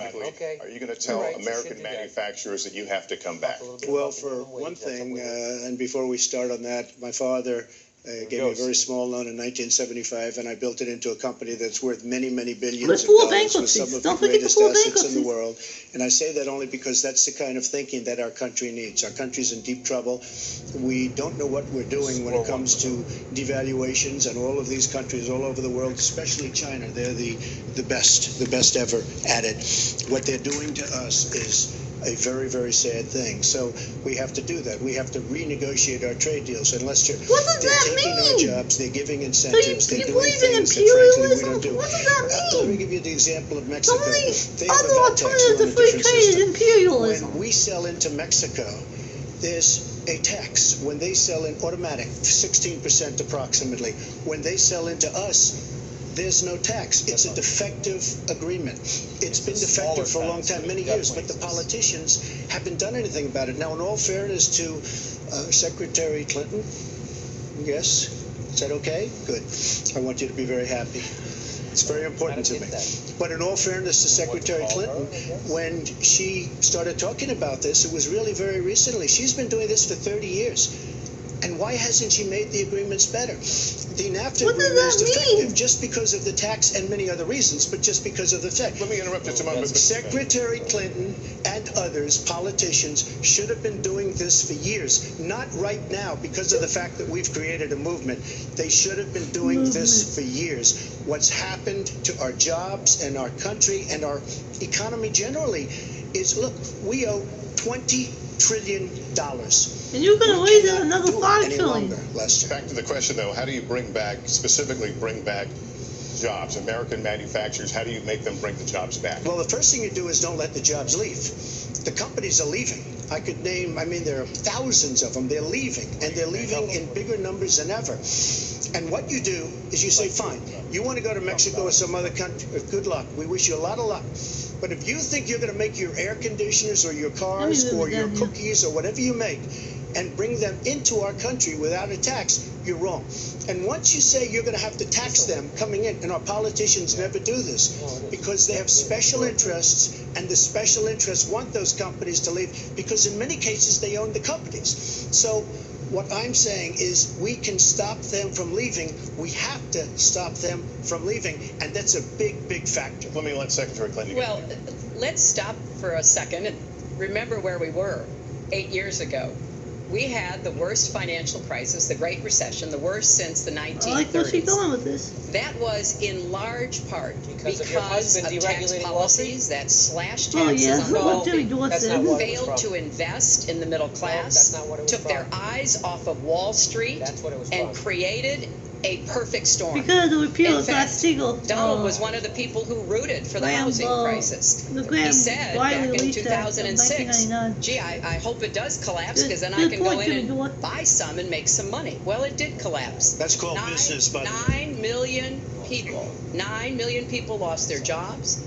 5 million people lost their homes, and $13 trillion in family wealth was wiped out. Now, we have come back from that abyss, and it has not been easy. So we're now on the precipice of having a potentially much better economy, but the last thing we need to do is to go back to the policies that failed us in the first place. Independent experts have looked at what I've proposed and looked at what Donald's proposed, and basically they've said this, that if his tax plan, which would blow up the debt by over $5 trillion. That's what I said. That's what I said. In some instances, disadvantage middle-class families compared to the wealthy. Were to go into effect, we would lose 3.5 million jobs and maybe have another recession. They've looked at my plans and they've said, okay, if we can do this, and I intend to get it done, we will have 10 million more new jobs. Because we will be making investments where we can grow the economy. Take clean energy. Some country is going to be the clean energy superpower of the 21st century. Donald thinks that climate change is a hoax perpetrated by the Chinese. I think it's real. I did not. Science is real. I do not say that. And I think it's important that we grip this and deal with it, both at home and abroad. Here's what we can do. We can deploy 500 million more solar panels. We can have enough clean energy to power every home. We can build a new modern electric grid. That's a lot of jobs. That's a lot of new economic activity. So I've tried to be very specific about what we can and should do, and I am determined that we're going to get the economy really moving again, building on the progress we've made over the last 8 years, but never going back to what got us in trouble in the first place. Mr. Trump. She talks about solar panels. We invested in a solar company, our country. That was a disaster. They lost plenty of money on that one.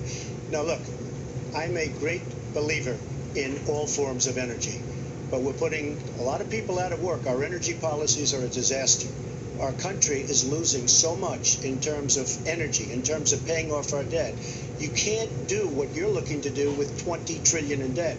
The Obama administration, from the time they've come in, is over 230 years worth of debt, and he's topped it. He's doubled it in a course of almost 8 years, 7.5 years to be semi-exact.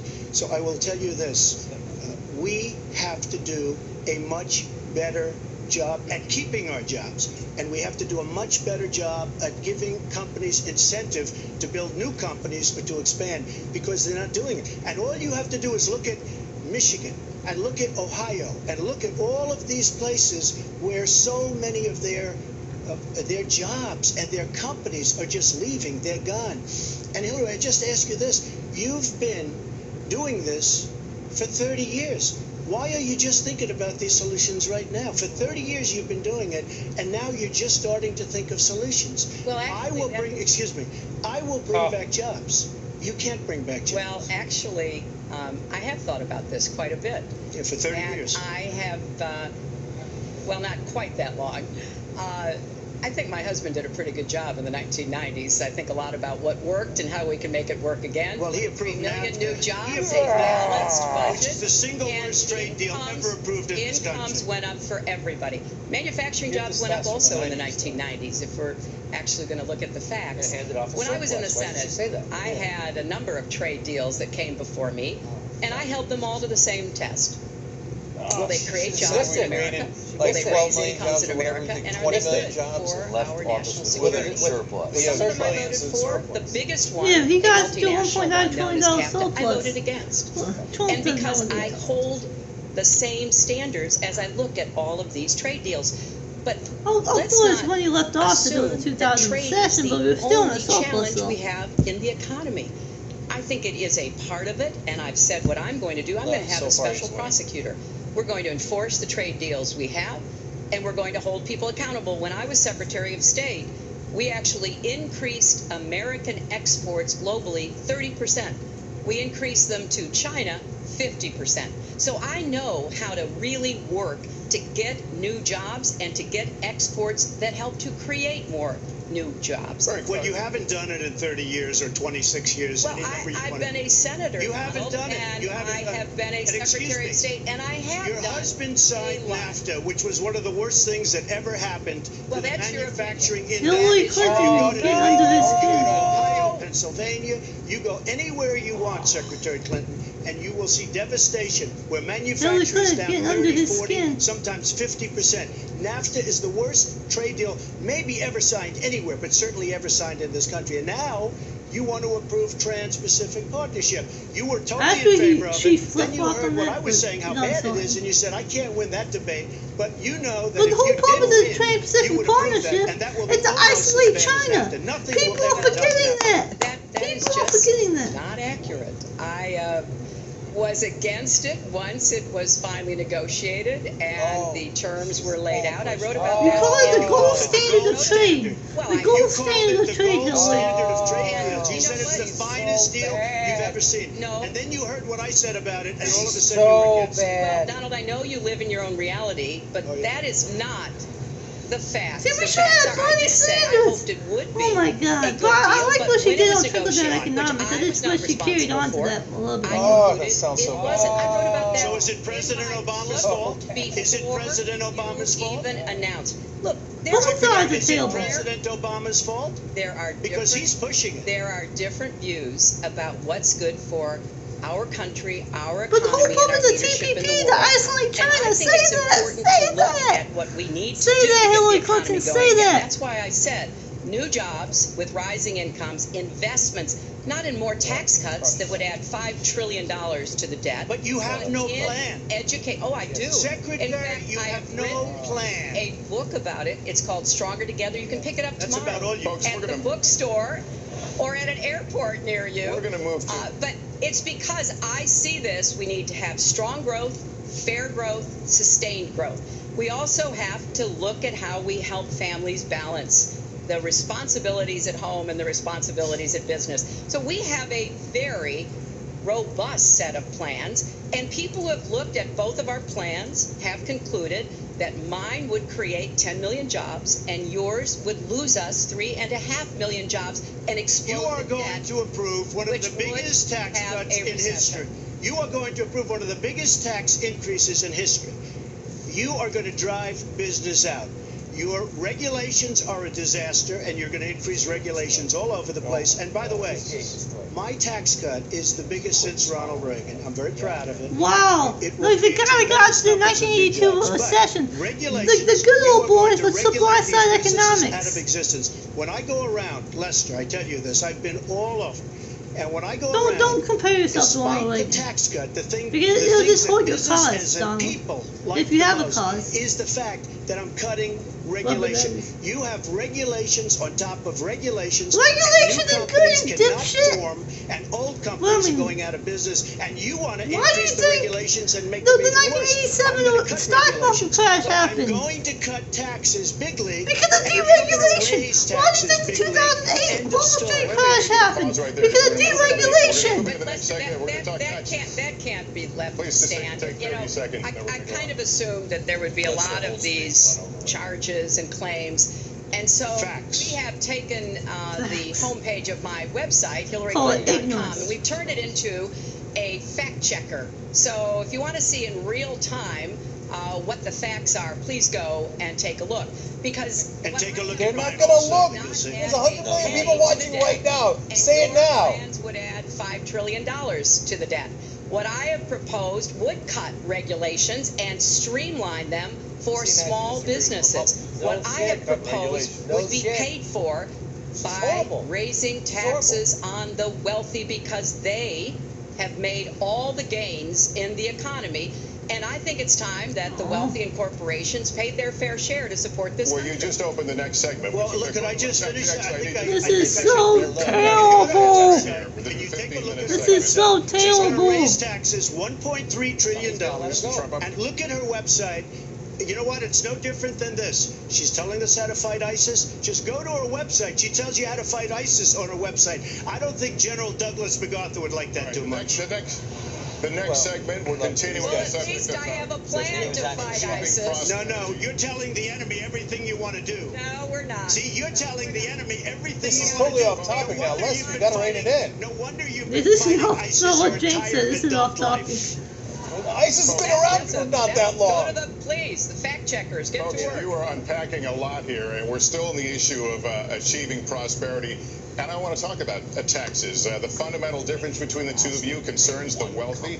Secretary Clinton, you're calling for a tax increase in the wealthiest Americans. I'd like you to further defend that. And Mr. Trump, you're calling for tax cuts for the wealthy. I'd like you to defend that. And She's horrible. Next 2-minute answer goes She is horrible. Both of them are horrible. Major This is jobs the worst because the debate wealthy ever. are going to create tremendous jobs. They're going to She expand didn't their mention companies. the whole They're point going of to the do a TVP tremendous was to job. isolate I'm getting rid China. of the carried interest provision, and if you really look, it's not a tax. It's really not a She didn't great mention thing the for the wealthy. It's a 1987 great thing Wall for middle Street class. crash. It's She a great thing for didn't companies mention to the expand. 2008 Wall Street When these crash due to people are gonna deregulation put both billions and times. billions of dollars into companies, and when they're going to bring $2.5 trillion back from overseas, when they can't bring the money back because politicians like Secretary Clinton won't allow them to bring the money back because the taxes are so onerous and the bureaucratic red tape. So what is so bad? So what they're doing is they're leaving our country, and they're, believe it or not, leaving because taxes are too high and because I some did of them like have that she lots brought of money trickle-down outside of our economics. country. I was ecstatic about because that. they can't work out a deal to, and everybody agrees it should be brought back. Instead of that, they're leaving our country to get their money because they can't bring their money They back into proposed our an country exit tax. because of bureaucratic red tape. Because they can't get together. Because we have a president that can't sit them around the table and get them to approve something. And here's the thing: How will lower taxes and on corporations Democrats help? agree that this should be done. $2.5 trillion. I happen to think it's double that. It's probably $5 trillion that we can't bring into our country, Lester. And with a little leadership, you'd get it in here very quickly, and it could be put to use on the inner cities and lots of other things, and it would be beautiful. But we have no leadership. And honestly, that starts with Secretary Clinton.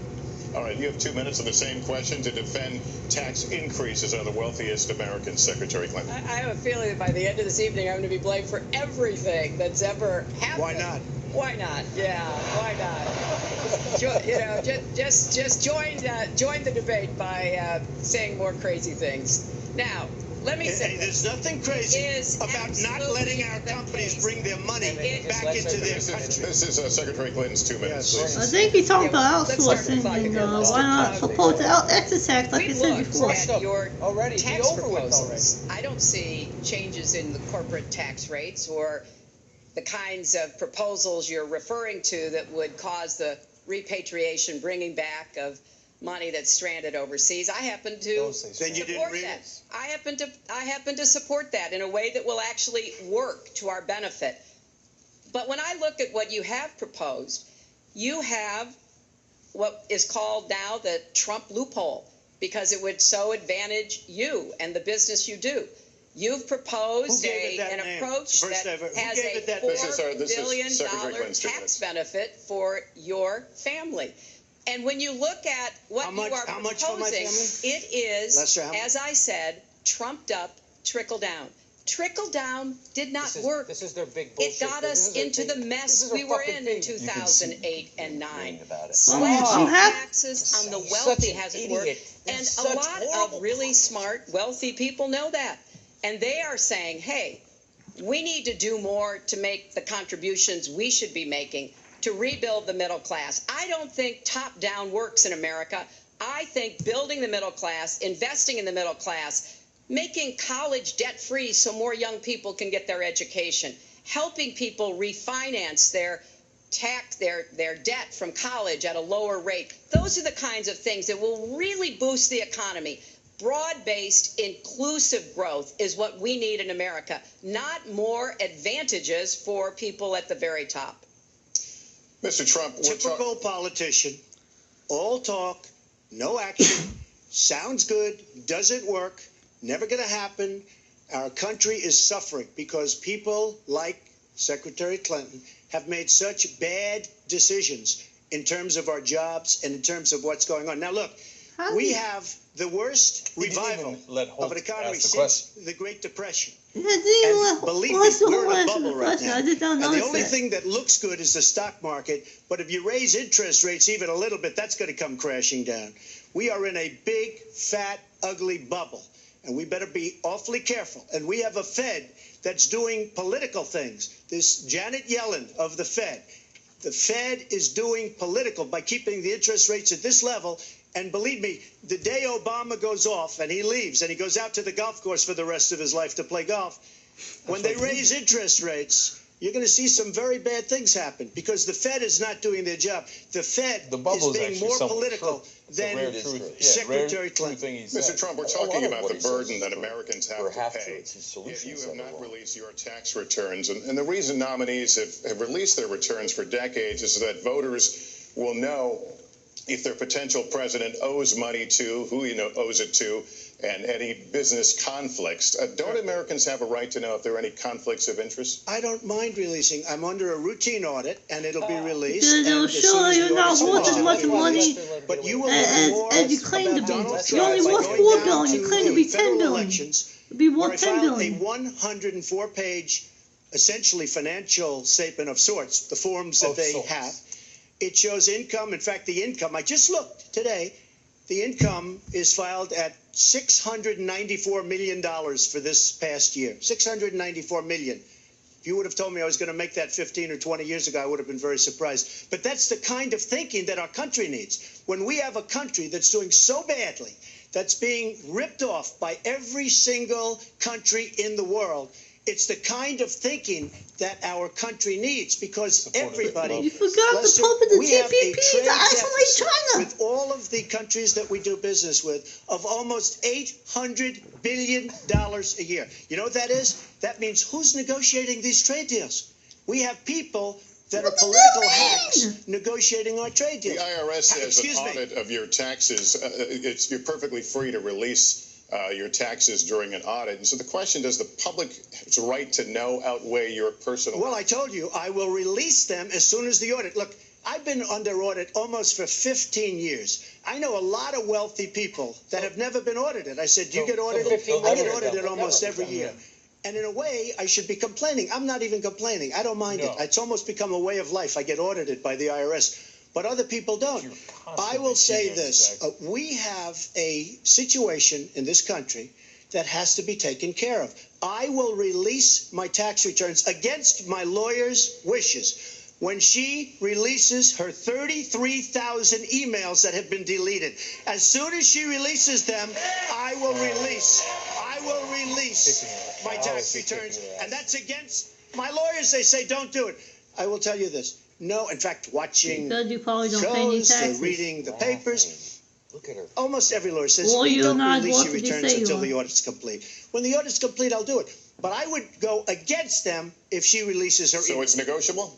So, Lester, that's a good question. No, let her release the email. Why did she delete 33,000? Well, I'll let her ask that, but let me just admonish the audience one more time. There was an agreement. We did ask you to be silent, so it would be helpful for us. Secretary Clinton. Well, I think you've just seen another example of bait and switch here. For 40 years, everyone running for president has released their tax returns. Exactly. You could go and see nearly, I think, 39, 40 years of our tax returns, but everyone has done it. We know the IRS has made clear there is no He said he was a couple years ago when he was. Oh, what the hell is this? What the hell is this? He released his tax returns, and I think there may be a couple of reasons. First, maybe he's not as rich as he says he is. That's what I've been Second, saying. maybe he's not as charitable as he claims to be. What was that? Third, we don't know all of his business dealings, but we have been told through Come on, this got to a good point. investigative reporting that he owes about $650 million to Wall Street and foreign banks, or That doesn't. I'm ending TYT. years that anybody's ever Come on. authorities when he was trying to get a casino license. Oh. And they showed he didn't pay any federal income tax. So That makes if me he's smart. paid zero, that means zero for troops, zero for vets, zero for schools or health.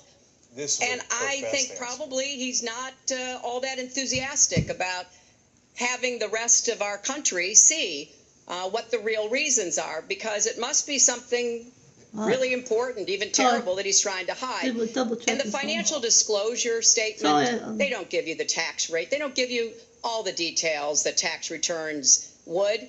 And it just seems to me that this is something that the American people deserve to see. And I have no reason to believe that he's ever going to release his tax returns, because there's something he's hiding. And we'll guess. We'll keep guessing at what it might be that he's hiding. But I think the question is, were he ever to get near the White House, what would be those conflicts? Who does he owe money to? Oh, now it's working. He owes you the answers to that, and he should provide them. He also raised the issue of your emails. Do you want to respond to that? I do. You know, I made a mistake using a private email. That's for sure. And if I had to do it over again, I would obviously do it differently. But I'm not going to make any excuses. It was a mistake, and I take responsibility for that. Mr. Trump? That was more than a mistake. That was done purposely. Okay, that was not a mistake. That was done purposely. When you have your staff taking the Fifth Amendment, taking the Fifth so they're not prosecuted, when you have the man that set up the illegal server taking the Fifth, I think it's disgraceful. And believe me, this country thinks it's disgraceful. It really thinks it's disgraceful also. As far as my tax returns, you don't learn that much from tax returns. That I can tell you. You learn a lot from financial disclosure. And you should go down and take a look at that. The other thing, I'm extremely underleveraged. The report that said 650, which, by the way, a lot of friends of mine that know my business said, boy, that's really not a lot of money. It's not a lot of money relative to what I had.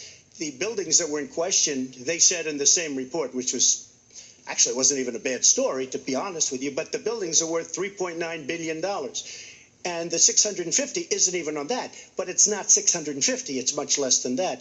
But I could give you a list of banks. I would, if that would help you, I would give you a list of banks. These are very fine institutions, very fine banks. I could do that very quickly. I am very underleveraged. I have a great company. I have a tremendous income.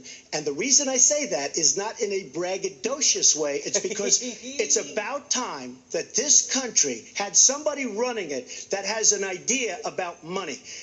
When we have $20 trillion in debt, And our we were in a country's a mess. $1.9 trillion surplus before Bush and tax and our roads cuts. are good, And and our got some bridges are two wars. He good, and depleted the everything's in treasury. great shape. Plus he Our got airports are like from a $750 billion in the Social Security Trust Fund. Don't even go there. You landed Don't even Kennedy, go you there. landed LAX, you landed Newark. And you come in from Dubai and Qatar, and you see these incredible, you come in from China, you see these incredible airports, and you land, we've become a third world country. So, the worst of all things has happened. We owe $20 trillion, and we're a mess. We haven't even started. And we've spent $6 trillion in the Middle East, according to a report that I just saw. He's slow to go to the debt. President Obama's slow to go to the Looks debt. like it's $6 trillion. In the Middle East, we could have rebuilt our country twice. And it's really a shame. And it's politicians like Secretary Clinton that have caused this problem. Our country has tremendous problems. We're a debtor nation. We're a serious debtor nation. And we have a country that needs new roads, new tunnels, new bridges, new airports, new schools, new hospitals. And we don't have the money because it's been squandered on so many of your ideas. And maybe because you haven't paid any federal income tax for a lot of years. And the other thing I think is important. It would be squandered too, believe me. If your main claim to be president of the United States is your business, then I think we should talk about that. You know, your campaign manager said that you built a lot of businesses on the backs of little guys. And indeed, I have met a lot of the people who were stiffed by you and your businesses, Donald. I've met dishwashers, painters, architects, glass installers, marble installers, drapery installers, like my dad was, who you refused to pay when they finished the work that you asked them to do. We have an architect in the audience who designed one of your clubhouses at one of your golf courses. It's a beautiful facility. It immediately was put to use, and you wouldn't pay what the man needed to be paid, what he was charging you. Maybe he didn't do a good job, and I was unsatisfied with his work, which our country should do too. The thousands of people that you have stiffed over the course of your business not deserve some kind of apology from someone who has taken their labor, taken the goods that they produced, and then refused to pay them. I can only say that I'm certainly relieved that my late father never did business with you. He provided a good middle-class life for us, but the people he worked for, he expected the bargain to be kept on both sides. She's rebounding and a little bit. When we talk about your business, you've taken business bankruptcy 6 times. Now the There are a lot of momentum great tone. business people that have never taken bankruptcy once. You call yourself the king of debt. You talk about leverage. You even at one time suggested that you would try to negotiate down the national debt of the United States. Well, sometimes there's not a direct transfer He's using the big lie. skills from business to government. But sometimes what happened in business would be really bad for government. That's what he best at. And we need to be very clear about that. Look, it's all words. It's all sound bites. I built an unbelievable company. Some of the greatest assets anywhere in the world, real estate assets anywhere in the world, beyond the United States, in Europe, lots of different places. It's an unbelievable company. But oh no, not this again. we used certain laws that are there, and when Secretary Clinton talks about people that What the hell? What the hell? change the laws, you've been there a long time, change the laws. But I take advantage of the laws of the nation because I'm running a company. My obligation right now is to do well for myself, my family, my employees, for my companies. And that's what I do. But what she doesn't say is the tens of thousands of people that are unbelievably happy and that love me. I'll give you an example. We're just opening up on Pennsylvania Avenue, right next to the White House. So if I don't get there one way, I'm going to get to Pennsylvania Avenue another. but we're opening the old post office under budget, ahead of schedule, save tremendous money. I'm a year ahead of schedule, and that's what this country should be doing. We build roads, and they cost 2 and 3 and 4 times what they're supposed to cost. We buy products for our military, and they come in at costs that are so far above what they were supposed to be because we don't have people that know what they're doing. When we look at the budget is bad to a large extent because we have people that have no idea as to what to do and how to buy. He does. The Trump International is way under budget and way ahead of schedule, and we should be able to do that for our Well, country. we're well behind schedule, so I want to move to our next segment. Right now, we move she into set our it up next well. segment talking about America's direction, and let's start by talking about race. The share of Americans who say race relations are bad in this country is the highest it's been in decades. This is going to be fun. Much of it amplified by shootings of African Americans by police, as we've seen recently in Charlotte and Tulsa. Race has been a big issue in this campaign, and one of you is going to have to bridge a very wide and bitter gap. So how do you heal the divide? Secretary Clinton, you get 2 minutes on this. Well, you're right. Bring up testimony. Race remains a significant challenge in our country. Unfortunately, race still determines too much. Often determines where people live, determines what kind of education in their public schools they can get, and yes, it determines how they're treated in the criminal justice system. We've just seen those 2 tragic examples in both Tulsa and Charlotte. And we've got to do several things at the same time.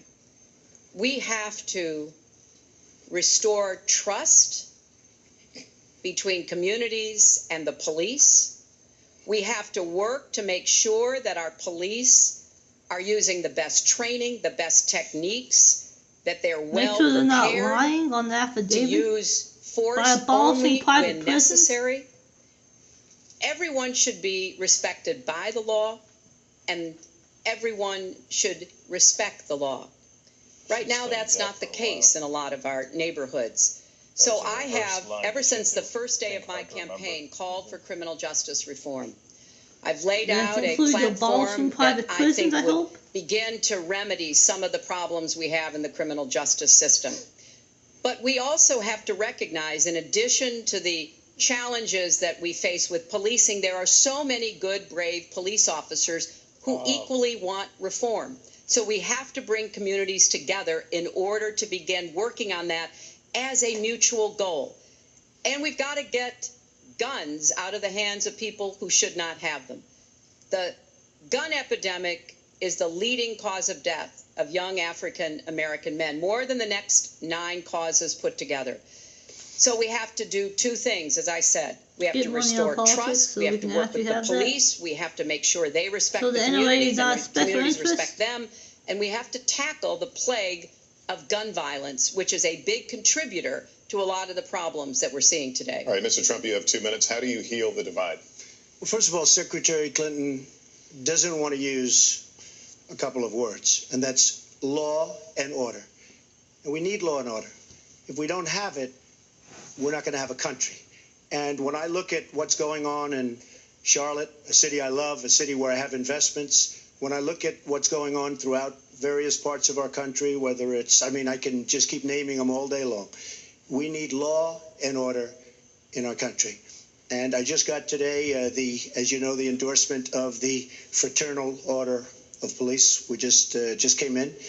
We have endorsements from, I think, almost every police group, a large percentage of them in the United States. We have a situation where we have our inner cities, African Americans, Hispanics, are living in hell because it's so dangerous. You walk down the street, you get shot. In Chicago, they've had thousands of shootings, since January 1st. If you don't want criminal justice reform, what are you going to do about it? And I'm saying, where is this? Is this a war-torn country? What are we doing? And we have to stop the violence. We have to bring back law and order. In a place like Chicago, there's something called thousands of people have been killed. Well, people have to lie on affidavit until they have probable cause to arrest them. There is law and order. Killed since Barack Obama became president. Almost 4,000 people in Chicago have been killed. We have to bring back law and order. Now, get whether money or out not of in a politics, place so we like can actually Chicago, have common you do sense stop gun and frisk, regulation. which worked very well. Mayor Giuliani is here. It worked very well in New Then York. maybe there It wouldn't be brought the that crime many rate way down. people But you take being the killed gun in away Chicago. from criminals that shouldn't be having it. We have gangs roaming the street, and in many cases, they're illegally here, illegal immigrants, and they have guns, and they shoot people. And we have to be very strong, and we have to be very vigilant. We have to know what we're doing. Right now, our police, in many cases, are afraid to do anything. We have to protect our inner cities because African American communities are being decimated by crime. Your 2 minutes expired, but I do want to follow up. Stop and frisk was ruled unconstitutional in New York because it largely singled out Black and Hispanic young men. No, you're wrong.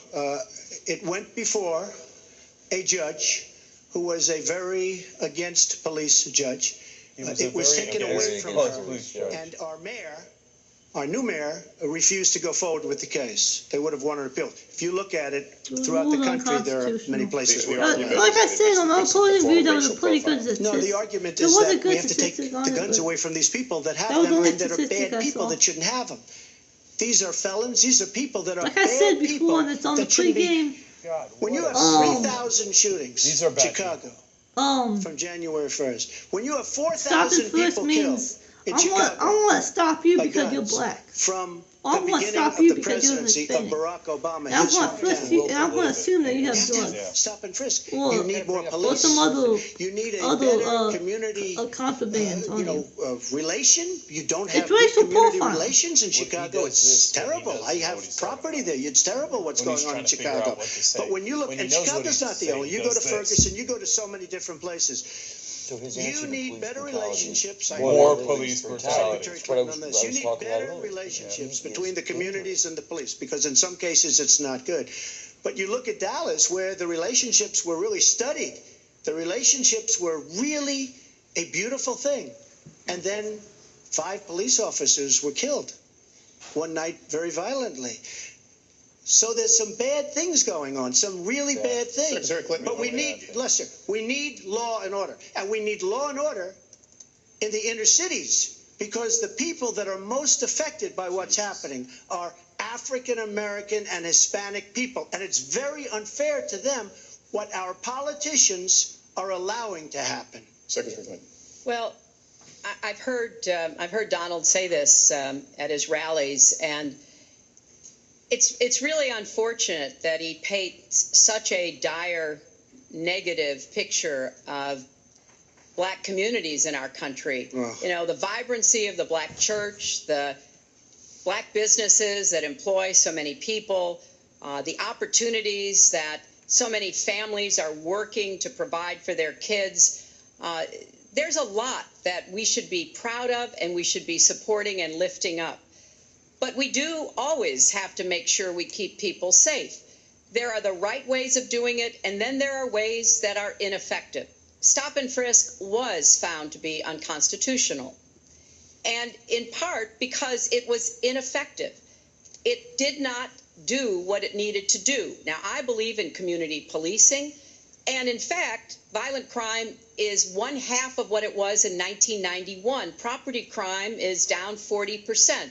We just don't want to see it creep back up. We've had 25 years of very good cooperation, but there were some problems, some unintended consequences. Too many young African American and Latino men ended up in jail for nonviolent offenses, and it's just a fact that if you're a young African American man and you do the same thing as a young white man, you are more likely to be arrested, charged. Oh, it just got good too. So we've got to address the systemic racism in our How come we're doing this? Criminal justice system. We cannot just say law and order. We have to say we have to come forward with a plan that is going to divert people from the criminal justice system, deal with mandatory minimum sentences, which have put too many people away for too long for doing too little. We need to have more second chance programs. I'm glad that we're ending private prisons in the federal system. I want to see them ended in the state system. You shouldn't have a profit motivation to fill prison cells with young Americans. So there are some positive ways we can work on this. And I believe strongly that common sense gun safety measures would assist us right now. And this is something Donald has supported along with the gun lobby. Right now, we've got too many military-style weapons on the streets. In a lot of places, our police are outgunned. We need comprehensive background checks, and we need to keep guns out of the hands of those who will do harm. And we finally need to pass a prohibition on anyone who's on the terrorist watch list from being able to buy a gun in our country. If you're too dangerous to fly, you are too dangerous to buy a gun. So there are things we can do, and we ought to do it in a bipartisan way. Secretary Clinton, last week you said we've got to do everything possible to improve policing, to go right at implicit bias. Do you believe that police are implicitly biased against black people? Lester, I think implicit bias is a problem for everyone, not just police. Whoa. Okay, we will get that back up immediately about both inner city and well, something happened with their network. So it's time to go to MSNBC debate.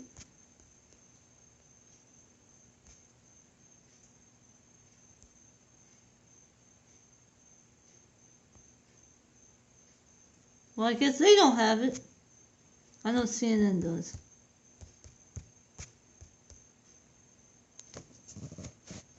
Fuck. Well, excuse my language.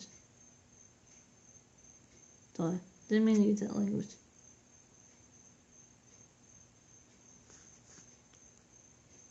If it will load. Experience Kansas City for only $6.99.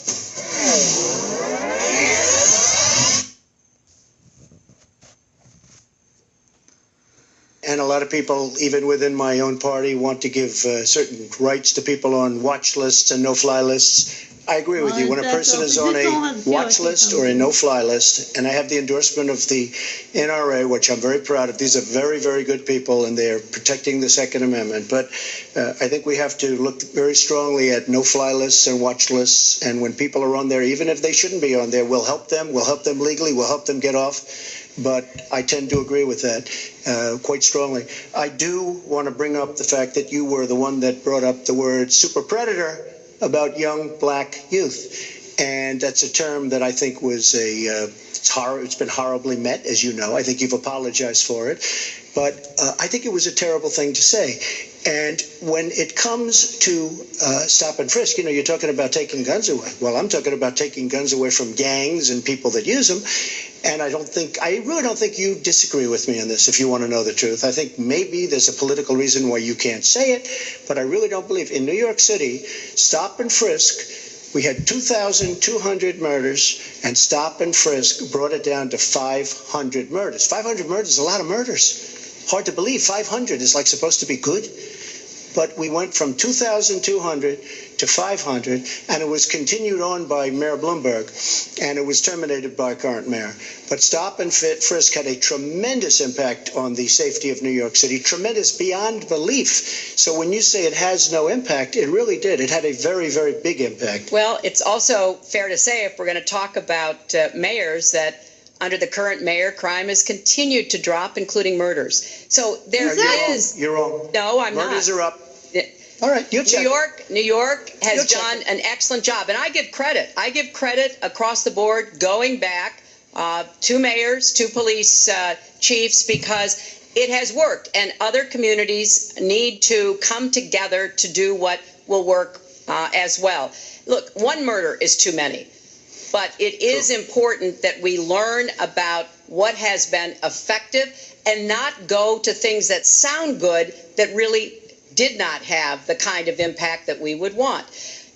Who disagrees with keeping neighborhoods safe? But let's also add, no one should disagree about respecting the rights of young men who live in those neighborhoods. And so we need to do a better job of working again with the communities faith communities, business communities, as well as the police to try to deal with this problem. This conversation is about race, and so, Mr. Trump, I have to ask you. But I'd like to just respond, if I might. Please, 20 seconds. I'd just like to respond. Please respond, then I've got to follow up.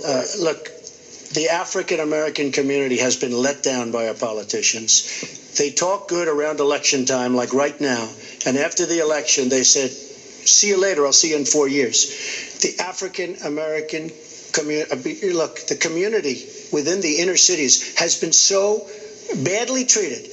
They've been abused and used in order to get votes by Democrat politicians, because that's what it is. They've controlled these communities for up to 100 years. Mr. Trump, what about the big switch and I will tell you, 60s? you look at the inner cities, and I just left Detroit, and I just left Philadelphia, and I just, you've seen me. I've been all over the place. You decided to stay home, and that's okay. I can easily But I will tell you, that. I've been all over, and I've met some of the greatest people I'll ever meet within these communities, and they are very, very upset with what their politicians have told them and what their politicians have done. I think Donald just criticized me for preparing for this debate. And yes, I did. And you know what else I prepared for? I prepared to be president. And I think that's a good thing. Mr. Trump, for 5 years, you perpetuated a false claim that the nation's first black president was not a natural-born citizen. You questioned his legitimacy. In the last couple of weeks, you acknowledged what most Americans have accepted for years: the president was born in the United States. Can you tell us what took you so long? I'll tell you just very simple to say. Sidney Blumenthal works for the campaign and very close friend of Secretary Clinton. And her campaign manager, Patty Doyle, went to, during the campaign, her campaign against President Obama, fought very hard, and you can go look it up and you can check it out. And if you look at CNN this past week, Patty Solis Doyle was on Wolf Blitzer saying that this happened. Blumenthal sent McClatchy, highly respected reporter at McClatchy, to Kenya to find out about it. They were pressing it very hard. She failed to get the birth certificate. When I got involved, I didn't fail. I got him to give the birth certificate. So I'm satisfied with it, and I'll tell you why I'm satisfied with it. That was because I want to get on to defeating ISIS, because I want to get on to creating jobs, because I want to get on to having a strong border, because I want to get on to things that are very important to me and that are very important to the country. I'll let you respond. That's important, but I just want to get the answer here. The birth certificate was produced in 2011. You continued to tell the story and question the president's legitimacy in 2012, 13, 14, 15, as recently as January. So the question is, what changed your mind? Well, nobody was pressing it. Nobody was caring much about it. I figured you'd ask the question tonight, of course, but nobody was caring much about it. But I was the one that got him to produce the birth certificate, and I think I did a good job. Secretary Clinton also fought it. I mean, now everybody in mainstream is going to say, oh, that's not true. Look, it's true. Sidney Blumenthal sent a reporter. You just have to take a look at CNN last week, the interview with your former campaign manager, and she was involved. But just like she can't bring back jobs, she can't produce. I'm sorry, I'm just going to follow, but I will let you respond to that, because there's a lot there. But we're talking about racial healing in this segment. What do you say to Americans? Well, it was I say nothing. I say nothing because I was able to get him to produce it. He should have produced it a long time before. I say nothing. Why? But let me just tell you, when you talk about healing, honestly, I think that I've developed very good relationships over the last little while with the African American community. I think you can see that. And I feel that they really wanted me to come to that conclusion, and I think I did a great job and a great service, not only for the country, but even for the president, in getting him to produce his birth certificate. Secretary Clinton. Well, just listen to what you heard. And clearly, as Donald just admitted, he knew he was going to stand on this debate stage, and Lester Holt was going to be asking us questions, so he tried to put the whole racist birther lie to bed. But it can't be dismissed that easily. He has really started his political activity based on this racist lie that our first black president was not an American citizen. There was absolutely no evidence for it, but he persisted. He persisted year after year because some of his supporters, people that he was trying to bring into his fold, apparently believed it or wanted to believe it. But remember, Donald started his career back in 1973 being sued by the Justice Department for racial discrimination because he would not rent apartments in one of his developments to African Americans, and he made sure that the people who worked for him understood that was the policy. He actually was sued twice by the Justice Department. So he has a long record of engaging in racist behavior. And the birther lie was a very hurtful one. You know, Barack Obama is a man of great dignity, and I could tell how much it bothered him and annoyed him that this was being touted and used against him.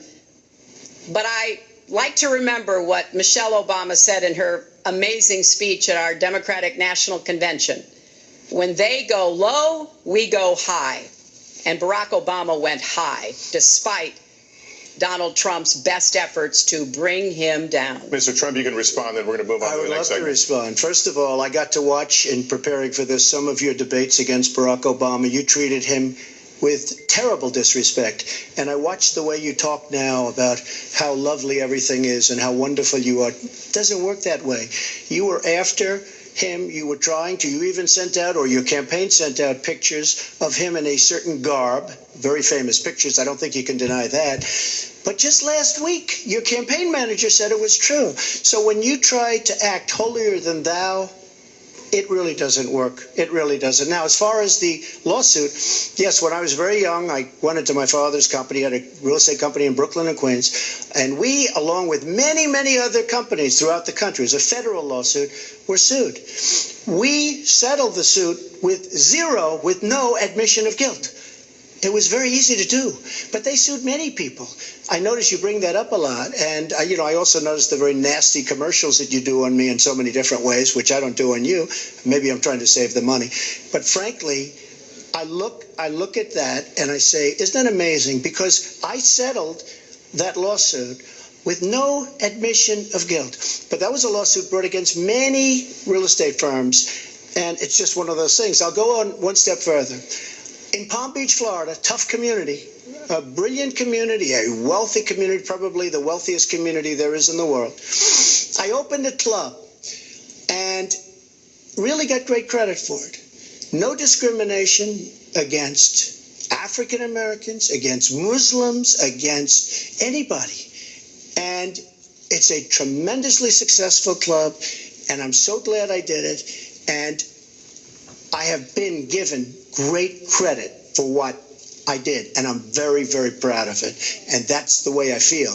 That is the true way I feel. Our next segment is called Securing America. We want to start with a 21st century war happening every day in this country. Our institutions are under cyber attack, and our secrets are being stolen. So my question is, who's behind it, and how do we fight it? Secretary Clinton, this answer goes to you.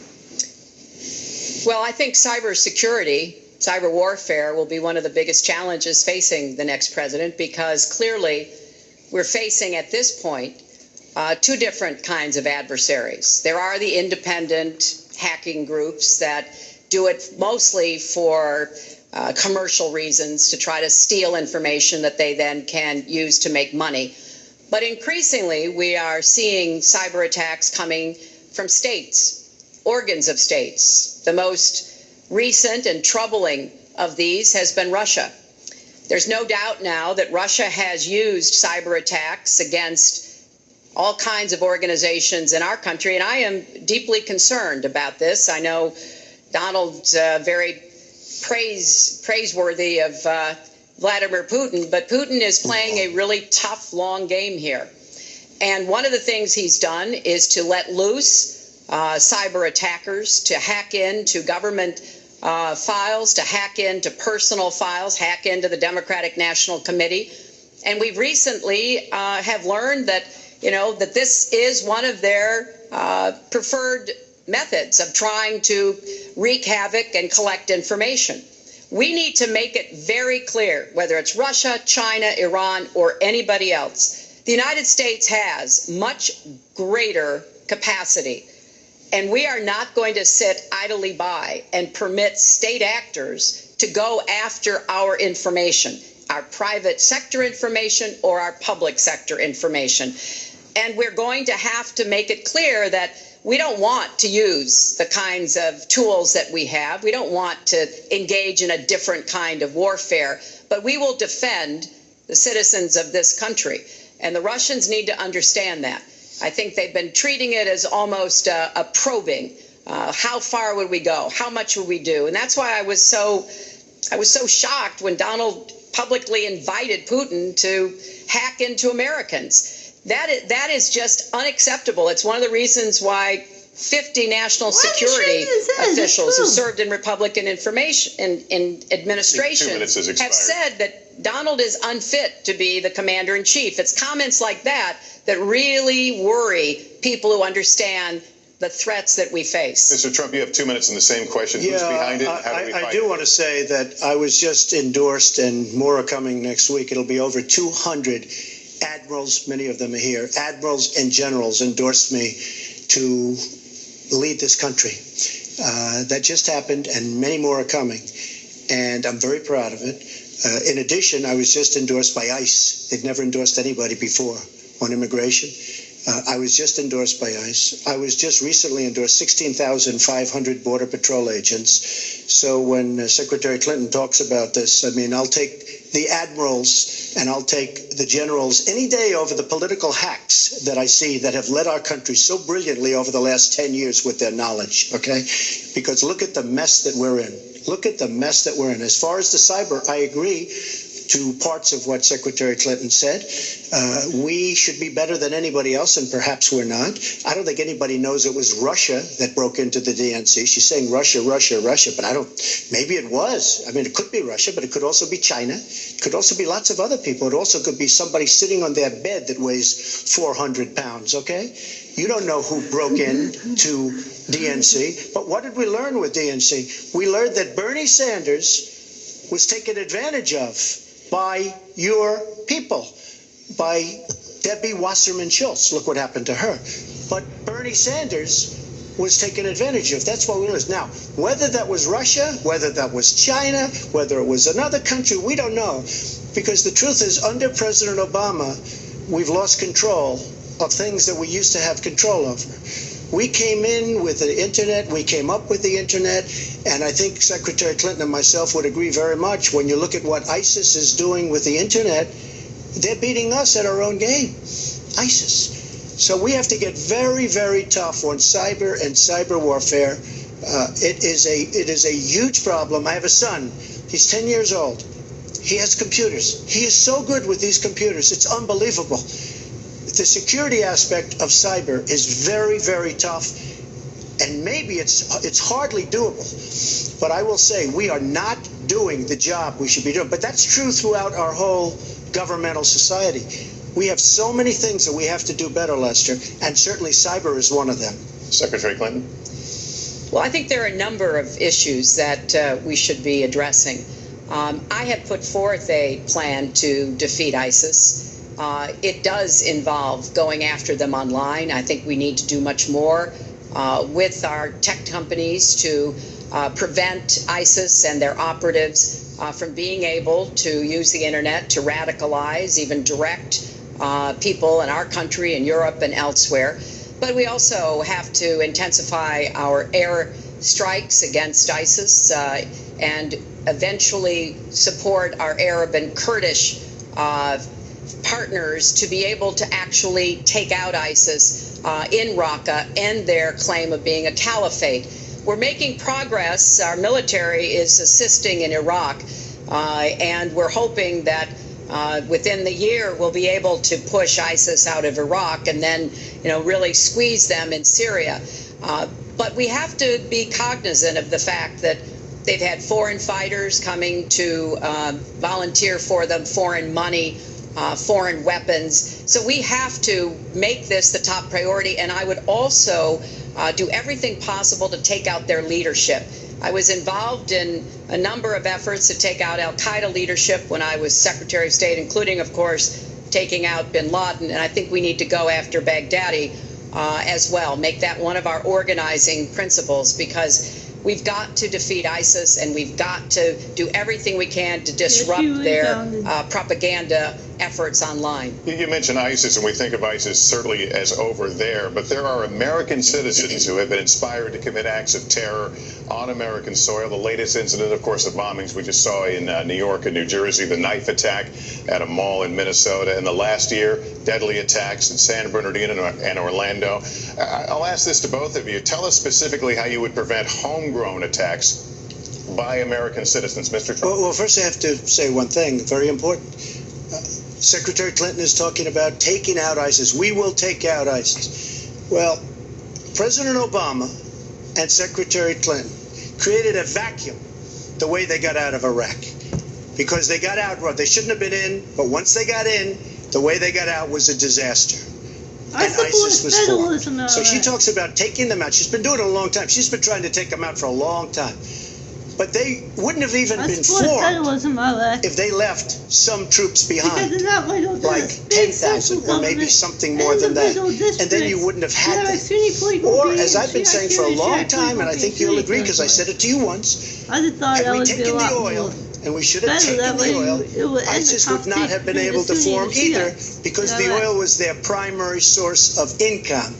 And now they have the oil all over the place, including the oil, a lot of the oil in Libya, which was another one of her disasters.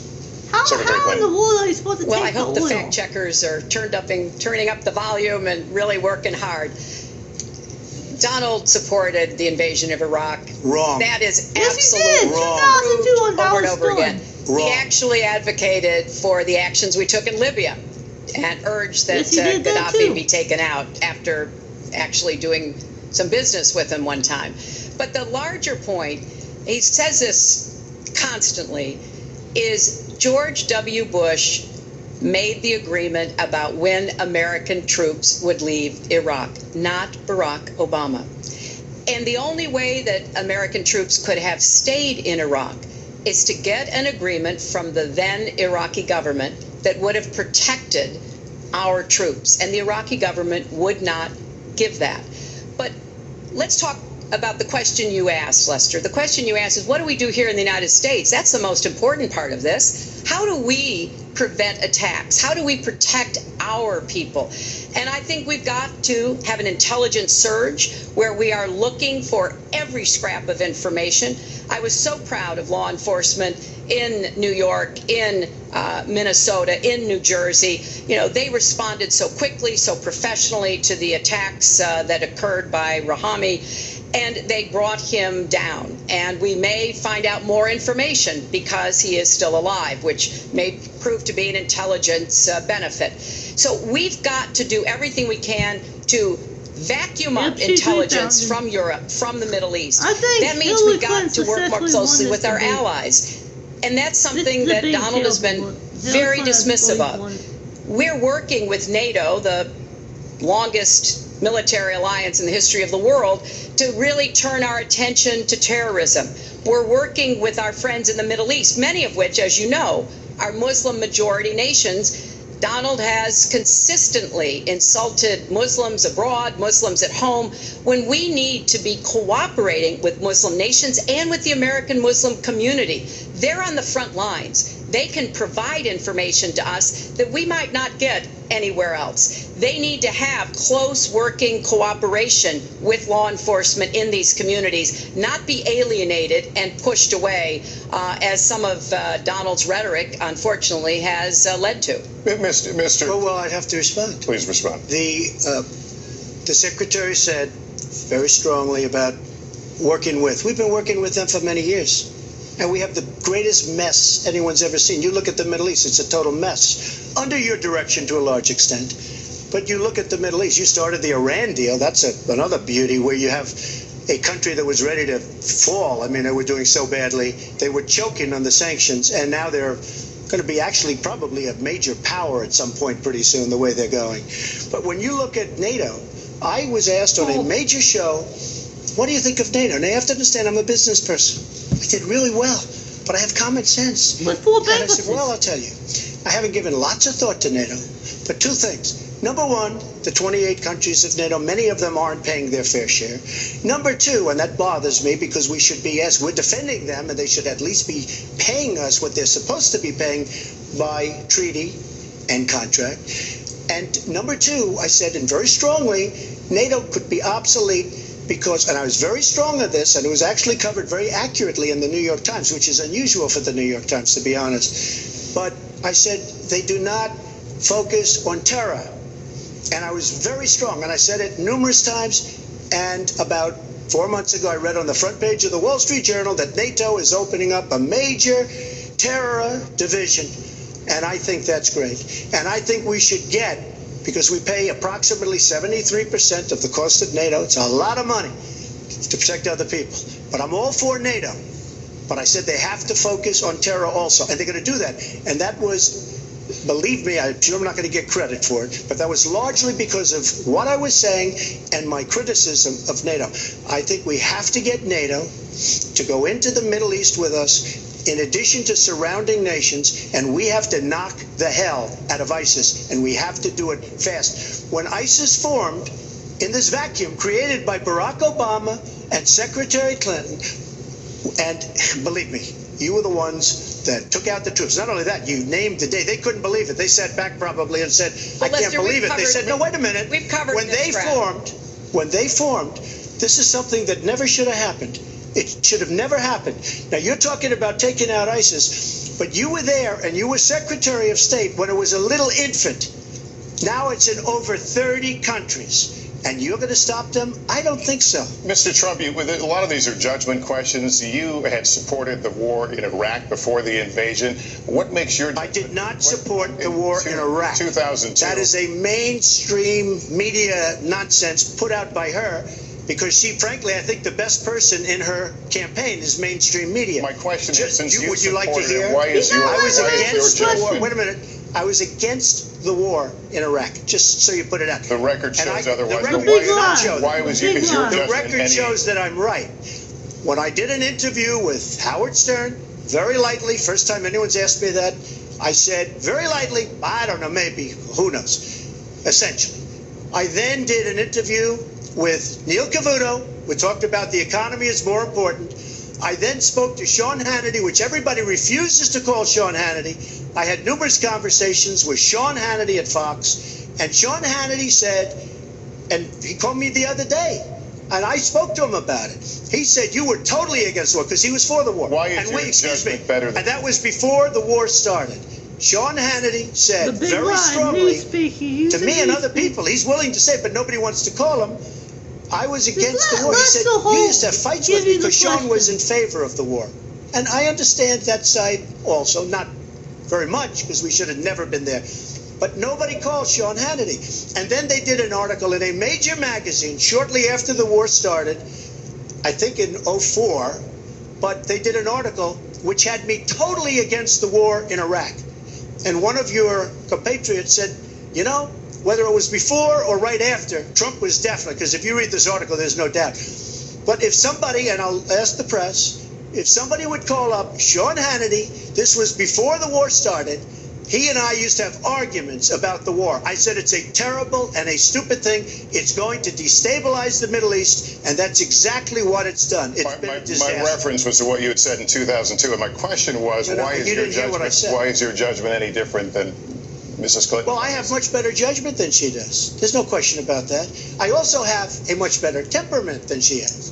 You know, I have a much better. She spent, let me tell you, she spent hundreds of millions of dollars on an advertising. You know, they get Madison Avenue into a room, they put names. Oh, temperament, let's go after. I think my strongest asset, maybe by far, is my temperament. I have a winning temperament. I know how to win. She does not have how to win. Wait, the AFL-CIO the other day, behind the blue screen, I don't know who you were talking to, Secretary Clinton, but you were totally out of control. I said, there's a person with a temperament that's got a problem. Secretary Clinton. Woo, okay. Let's talk about two important issues that were briefly mentioned by Donald. First, NATO. You know, NATO as a military alliance has something called Article 5, and basically it says this: an attack on one is an attack on all. And do you know the only time it's ever been invoked? After 9/11, when the 28 nations of NATO said that they would go to Afghanistan with us to fight terrorism, something that they still are doing by our side. With respect to Iran, when I became Secretary of State, Iran was weeks away from having enough nuclear material to form a bomb. They had massive to the Bush administration. They had built covert facilities. They had stocked them with centrifuges that were whirling away. And we had sanctioned them. I voted for every sanction against Iran when I was in the Senate, but it wasn't enough. So I spent a year and a half putting together a coalition that included Russia and China to impose the toughest sanctions on Iran. And we did drive them to the negotiating table. And my successor, John Kerry, and President Obama got a deal that put a lid on Iran's nuclear program without firing a single shot. That's diplomacy. That's coalition building. That's working with other nations. The other day, I saw Donald saying that there were some Iranian sailors on a ship in the waters off of Iran, and they were taunting American sailors who were on a nearby ship. He said, you know, if they taunted our sailors, I'd blow them out of the water and start another war. That's not good judgment. That is not the right temperament to be commander-in-chief, to be taunted. And the worst part of what we've heard Donald say has been about nuclear weapons. He has said repeatedly that he didn't care if other nations got nuclear weapons, Japan, South Korea, even Saudi Arabia. It has been the policy of the United States, Democrats and Republicans, to do everything we could to reduce the proliferation of nuclear weapons. He even said, well, you know, if there were nuclear war in East Asia, well, you know, that's fine. You know, have a good time, folks. And in fact, his cavalier attitude about nuclear weapons is so deeply troubling. That is the number one threat we face in the world, and it becomes particularly threatening if terrorists ever get their hands on any nuclear material. So a man who can be provoked by a tweet should not have his fingers anywhere near the nuclear codes, as far as I think anyone with any sense about this should be concerned. That line's getting a little bit old, I must say. Listen, it's a good one, though. I would like to, well describes the problem. It's not an accurate one at all. It's not an accurate one. So I just want to give a lot of things and just to respond. I agree with her on one thing. The single greatest problem the world has is nuclear armament, nuclear weapons. Not well, you're the one that gives warming, one Saudi Arabia and Japan to have nuclear weapons. President thinks. A country that has ties to nuclear is the single greatest threat. Just to go down the list, we defend Japan, we defend Germany, we defend South Korea, we defend Saudi Arabia, we defend countries. They do not pay us, but they should be paying us because we are providing tremendous service and we're losing a fortune. That's why we're losing. We lose on everything. I say, who makes these? We lose on everything. Well, I said that it's very possible that if they don't pay a fair share, because this isn't 40 years ago where we could do what we're doing. We can't defend Japan, a behemoth selling us cars by the million. We need to move on. Wait, but it's very important. All I said was they may have to defend themselves or they have to help us out. We're a country that owes $20 trillion. They have to help us out. As far as the nuclear is concerned, I agree. It is the single greatest threat that this country has. Which leads my next question as we enter our last segment here still on the subject of securing America. On nuclear weapons, President Obama reportedly considered changing the nation's longstanding policy on first use. Do you support the current policy? Mr. Trump, you have 2 minutes on that. Well, I have to say that, for what Secretary Clinton was saying about nuclear with Russia, she's very cavalier in the way she talks about various countries. But Russia's been expanding They have a much newer capability than we do. We have not been updating from the new standpoint. I looked the other night, I was seeing B-52s. They're old enough that your father, your grandfather could be flying them. We are not keeping up with other countries. I would like everybody to end it, just get rid of it, but I would certainly not do first strike. I think that once the nuclear alternative happens, it's over.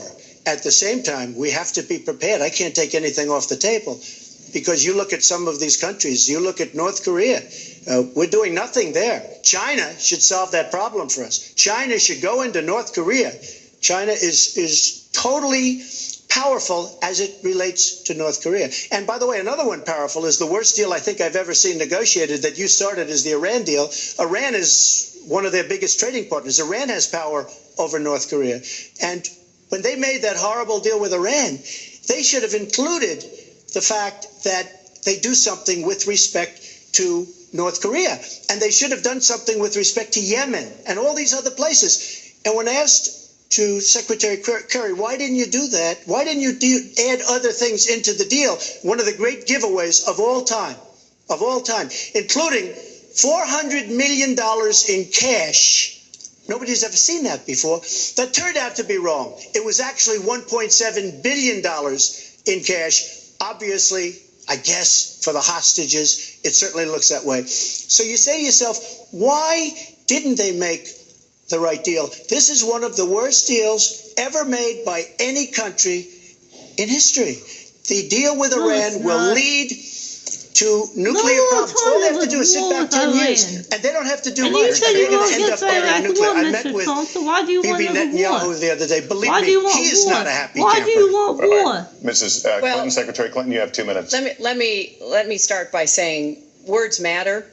Words matter when you run for president, and they really matter when you are president. And I want to reassure our allies in Japan and South Korea and elsewhere that we have mutual defense treaties and we will honor them. It is essential that America's word be good. And so I know that this campaign has caused some questioning and some worries on the part of many leaders across the globe. I've talked with a number of them. But I want to, on behalf of myself, and I think on behalf of a majority of the American people, say that, our word is good.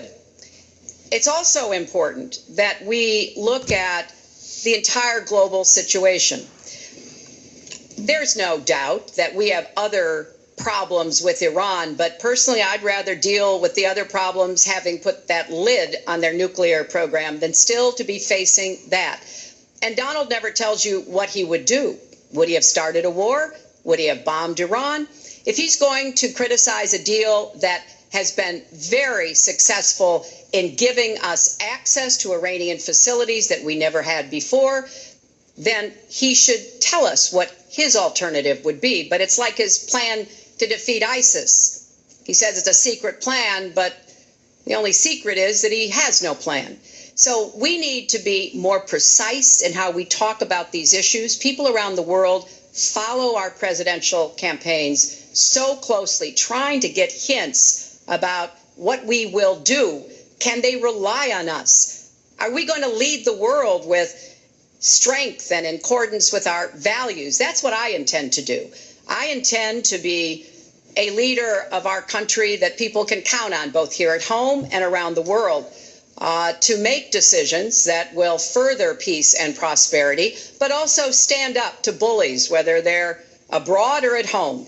We cannot let those who would try to destabilize the world, to interfere with American interests and security, to be given any opportunities at all. Is expired. Let's do one thing I'd like to say. Very quickly. I will go very quickly, but I will tell you that Hillary will tell you to go to her website and read all about how to defeat ISIS, which she could have defeated by never having it, get going in the first place. Right now, it's getting tougher and tougher to defeat them because they're in more and more places, more and more states, more and more nations. Mr. Trump. And it's a big problem.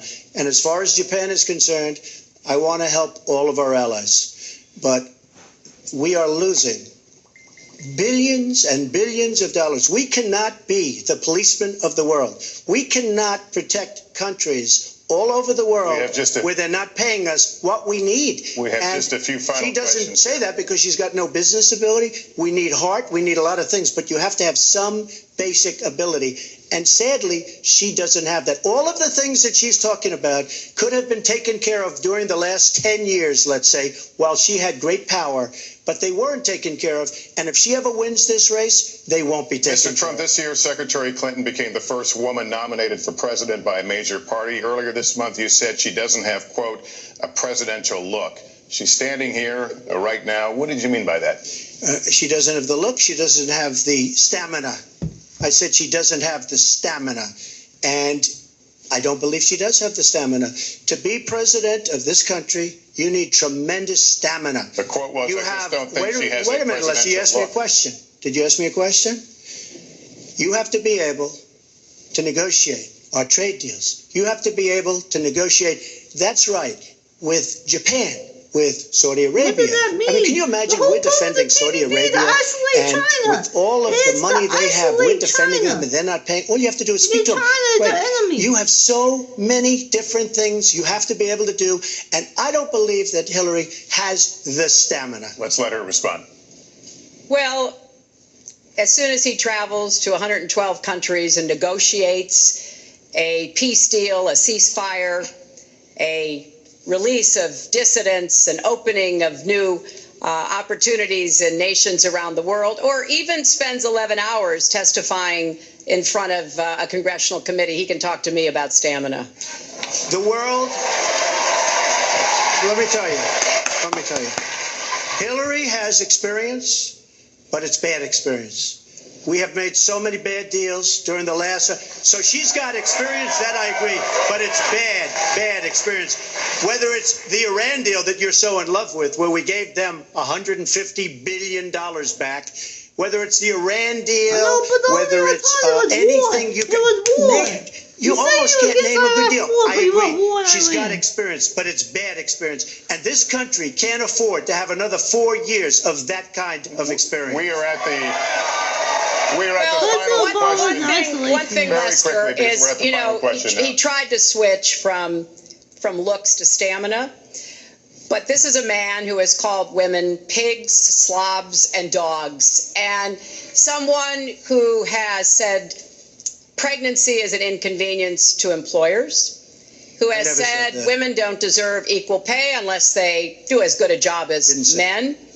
And one of the worst things he said was about a woman in a beauty contest. He loves beauty contests, supporting them and hanging around them. And he called this woman Miss Piggy. Then he called her Miss Housekeeping because she was Latina. Donald, she has a name. Where did you find her name is Alicia Machado. Where did you find and she has become a U.S. citizen, and you can bet she's going to vote this November. Okay, good. Let me just tell you. Mr. Trump, it's going to take 10 seconds, and then we're going to have the final question. Hillary is hitting me with tremendous commercials. Some of it said in entertainment. Some of it said somebody who's been very vicious to me, Rosie O'Donnell. I said very tough things to her, and I think everybody would agree that she deserves it, and nobody feels sorry for her. But you want to know the truth? I was going to say something extremely rough to Hillary, to her family, and I said to myself, I can't do it. I just can't do it. It's inappropriate. It's not nice. But she spent hundreds of millions of dollars on negative ads on me, many of which are absolutely untrue. They're untrue and they're misrepresentations. And I will tell you this, Lester, it's not nice, and I don't deserve that. But it's certainly not a nice thing that she's done. It's hundreds of millions of ads, and the only gratifying thing is I saw the polls come in today, and with all of that money, over $200 million is spent. And I'm either winning or tied, and I've spent practically nothing. One of you will not win this election. So my final question to you tonight, are you willing to accept the outcome as the will of the voters? Secretary Clinton? Well, I support our democracy. And sometimes you win, sometimes you lose. But I certainly will support the outcome of this election. And I know Donald's trying very hard to plant doubts about it, but I hope the people out there understand this election's really up to you. It's not about us so much as it is about you and your families and the kind of country and future you want. So I sure hope you will get out and vote as though your future depended on it, because I think it does. Mr. Trump, very quickly, the same question. Will you accept the outcome as the will of the voters? I want to make America great again. We are a nation that is seriously troubled.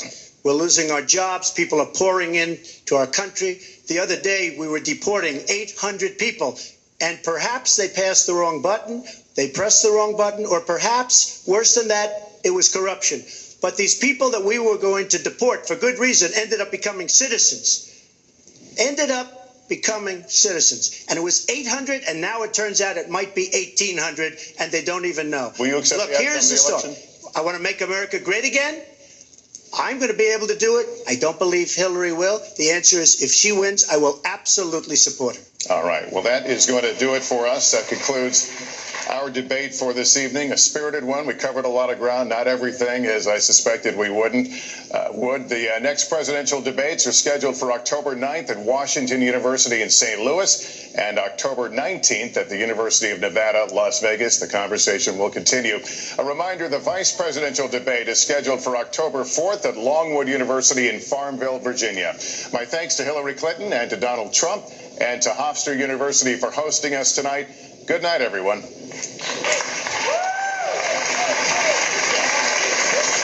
Now, who do I think won this debate? Well, this debate was terrible, but the point being is it was terrible because the towards the end, and she actually brought up trickle-down economics. I wish she could have continued with that and actually showed the 1982 recession and told the statistics on there about the unemployment rate being risen from 7% to 12%. Then deregulation caused the 1908 in 1 year, but then deregulation caused the 1987 Wall Street crash, and then another deregulation caused the 2008 Wall Street crash in 2008. So deregulation does not work. I wish she would have gone in depth with that better, but I would have to say she won by far. She won by far. I mean, it's without a doubt that she won. I just thought that she needs to. Well, I mean, stop and frisk. Stop and frisk is an unconstitutional act. It was ruled unconstitutional in New York. It's racial profiling because the police officer is like, all right, I'm going to stop you because you're black, and I'm going to frisk you for drugs. That's racial profiling. And that's terrible. And it just shouldn't. And the fact that he supports that just shows how little he cares about the black community, or does he just plain out racist. And the fact of the matter is, he doesn't have any foreign policy. He does not have a foreign policy. His foreign policy is to give Saudi Arabia and Japan nuclear weapons and end interventionism in South Korea. And I wish she would have gone in depth more about that too, but she didn't. So this debate could have been a lot better in my mind, but she should have brought up a lot more points. And a lot of Trump's arguments were a straw man argument. But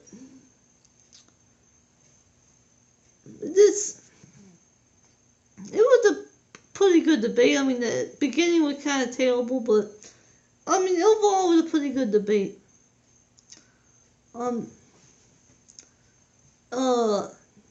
That's really all I had to say. Just thank you for watching this.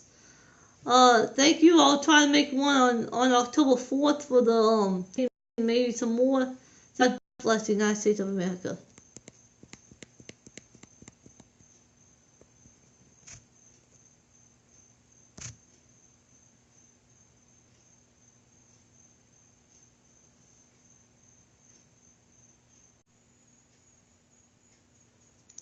Hey, what's up, everybody? My name is Dylan Vega, as you all know. Welcome to my channel, the Vega Network, where we talk about news, politics, and what's going on in this crazy society that we live in. Well, now we're going to be talking about this is like a live show.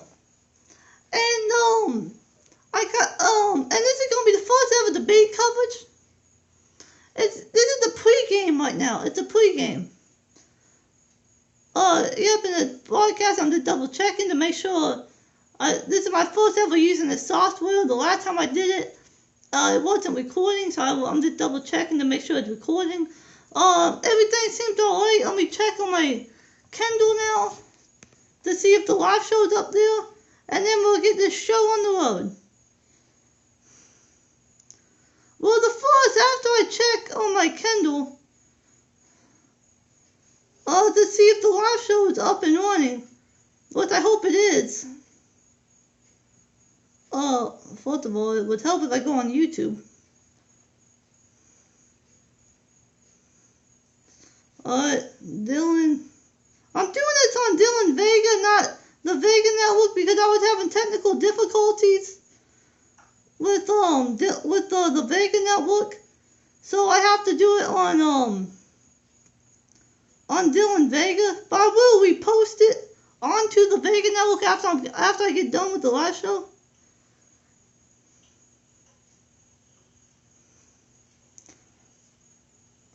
Alright, it's up and running. Alright, that's good. Alright, now since I know the live show is up and running, I'm gonna do number one, Trump, because I hope Hillary Clinton attacks Trump on economics. Because the voters have to know that Trump supports trickle-down economics. If the voters know that Trump supports trickle-down economics, if they're educated, which I hope they are, but a lot of Trump supporters, no offense, but they're poorly educated. So I really hope that the educated ones will go for Hillary because they know better, because trickle-down economics failed under Reagan. With the 1982 recession, which caused the unemployment rate to go from 7% to 12% in 1 year. In the 1987 recession, but at least Reagan corrected it by tax raises. He raised taxes 11 times as president to correct Reaganomics. So at least he corrected. I give Reagan credit for that. That's one thing I give Reagan credit for. And then Bush tried it too, and it failed. The fact that we can be in two wars and give tax breaks at the same time is unbelievable. And I do realize everyone loves tax breaks. But trickle-down economics is give tax breaks to the wealthy. And then virtually has to raise taxes on the middle class. So that hurts you as a member of the middle class.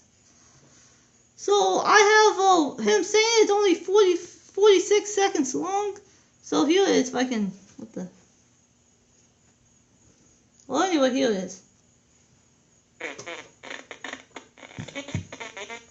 There's a much different ball game. So, what can I say? I'm leading with the evangelicals. I'm leading with women. As you probably saw, I'm leading with African Americans with a very high number. And I'm leading with Hispanics, which is very interesting. I'm surprised. My bad. Bring job. My bad. I disconnected it to my speaker. Jobs back to our country. All right, well, I noted right at the beginning those two polls that you cited. It is indeed true. You're leading nationally among the GOP, and you do have a bump up with women leading in women, and a significant bump up since August. That is a fact. I'll give you that much. All right, now, Dr. Ben. I'd like to say that nobody understands and nobody wants to do more for women. And as far as women's health issues, which is a big thing, as you know, Jeb Bush wanted to not fund women's health issues, and I said, I can't believe it. Then he said he misspoke, and I will, believe me, Ivanka was talking to me, my wife was talking to me. she said, you cherish women. You really have to talk about it a little bit more. And nobody will protect women, and nobody cares more about women or respects women more than I do, Greta. All right. Do you know what, though, those are, you're talking about women's issues, and I'm fine on that. That's fair game, to fight about women's issues, whether or not it's women's health or funding or Planned Parenthood or anything. My objection to you is that, is I just thought it was low rent to take a swipe at her looks. And, and like I said, I don't want to beat a dead horse. Well, as I told you, this was the whole persona. This was not the looks. This was the whole persona. Okay, let's move on to Dr. Ben Carson. You're now having a bit of a spat with him, and I'm just, in part, you say he's not a great religious figure and merely an okay doctor. Let's start with the okay doctor. I got to tell you, he's more than an okay doctor, so I'll take issue with that. He's a darn good doctor, and he's saved a lot of lives, but nonetheless, why are you saying that about him? Well, I'm not sure that everybody agrees with that, but I'm sure he's a good doctor. I think that he's overrated as a doctor, but we'll see. I think maybe as time goes by, he was another one. I mean, he was very nice. I had no problems. I don't know him very well. He goes to my club in Palm Beach, the Mar-a-Lago club sometimes, but I really don't know him. All of a sudden, out of nowhere, he starts attacking my faith. Now, I don't know him. He doesn't know me. Why would... Let me just stop you right there, okay?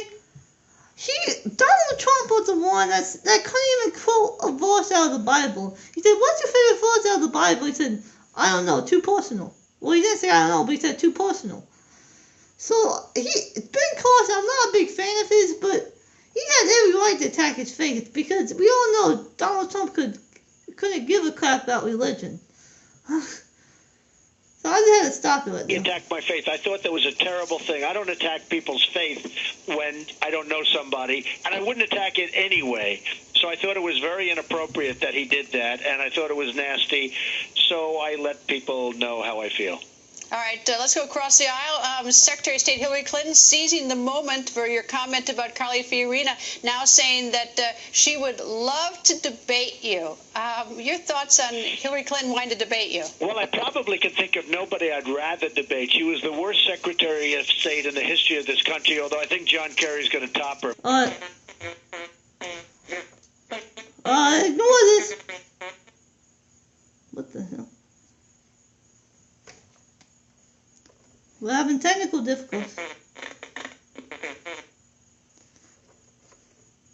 We're just having a little technical difficulties here, but I'm going to try to fix it.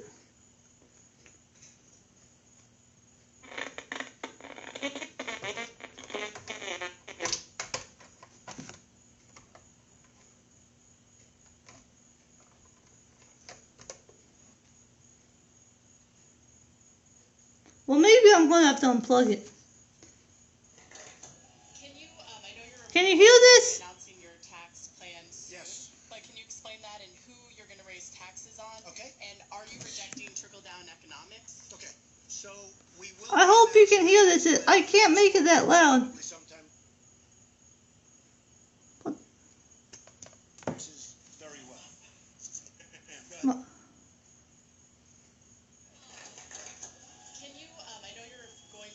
Well, let me move on to the next one. I don't know what's going on with my speaker.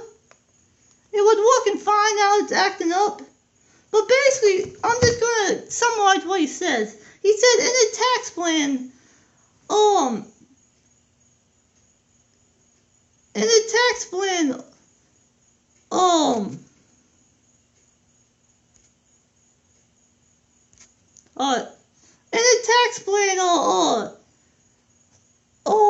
he's going to do trickle-down economics. He's going to have a tax reduction, and he goes on to say, because we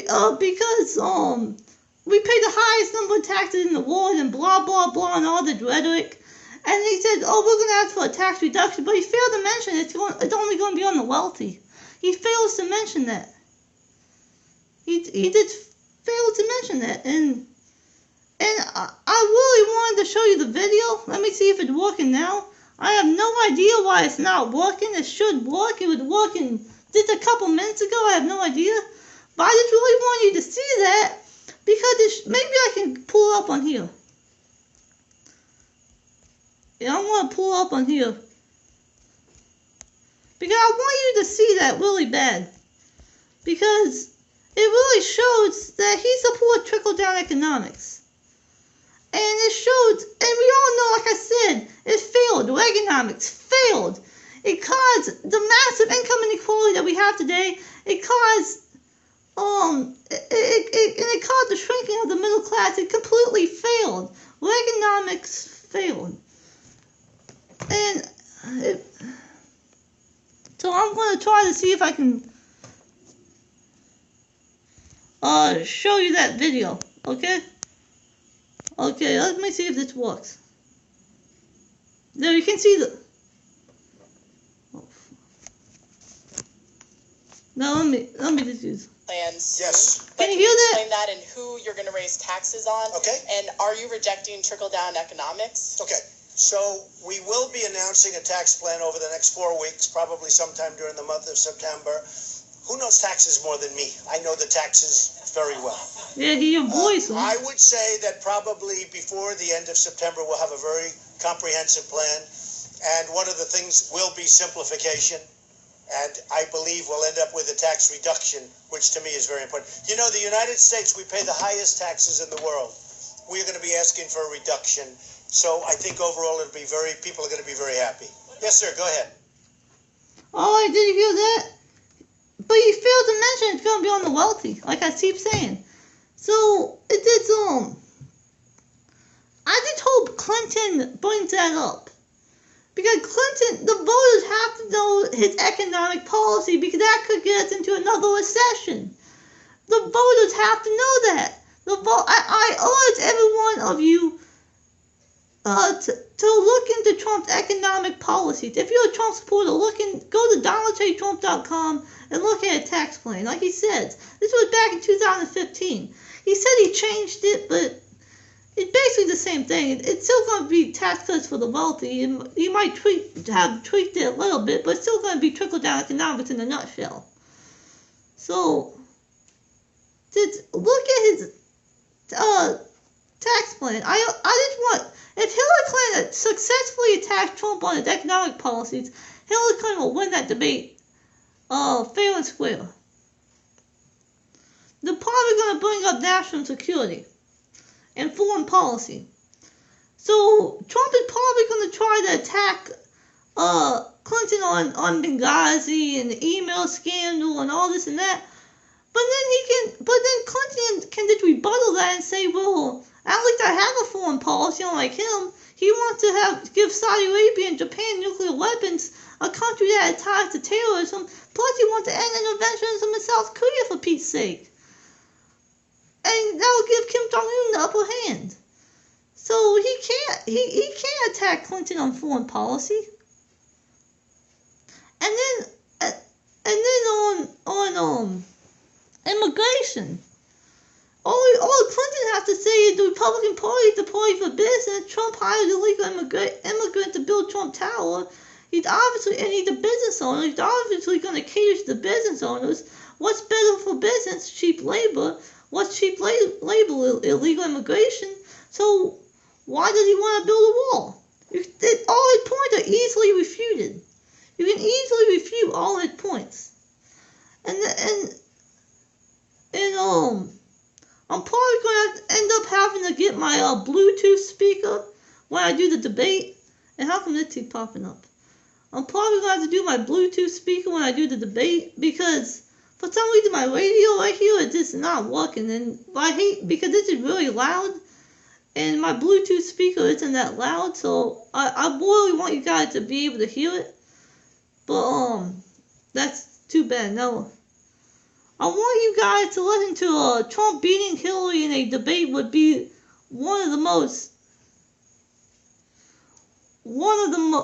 easiest challenges of my life. Now let me see. I'm going to try the radio and see if it works. Say it just doesn't work.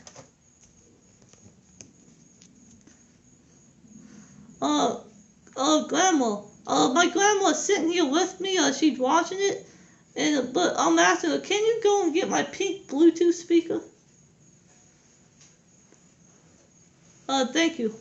I greatly appreciate it.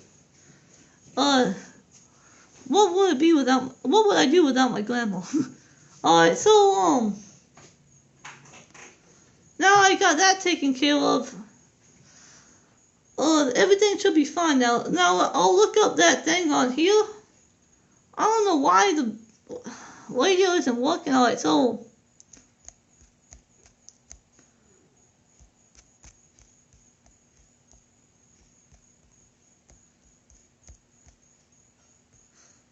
will be the easy.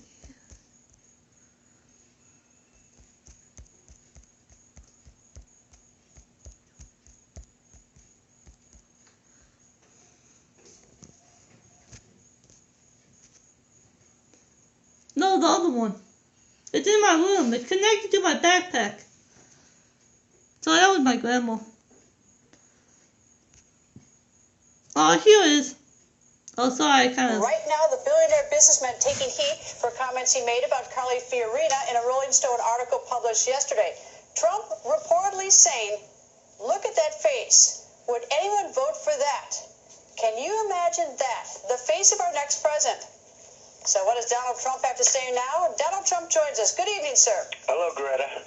All right, Donald, I got to tell you, I do take issue with your personal comment at another candidate like that. I know you've made personal comments about others like Governor Perry and others, but what are your thoughts? You want to take this one back about Carly Fiorina?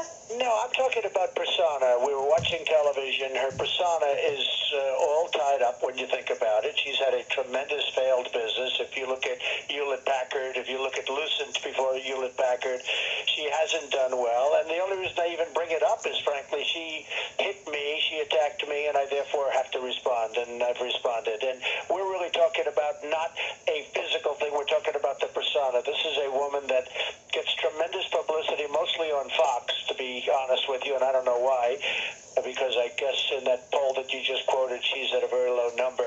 But she gets tremendous amounts of publicity, but her past doesn't go along with the publicity she's getting. So she mentioned something about me, she knocks me, and when somebody knocks me like Jeb Bush or anybody else, I at least decide that I think it's appropriate to fight back.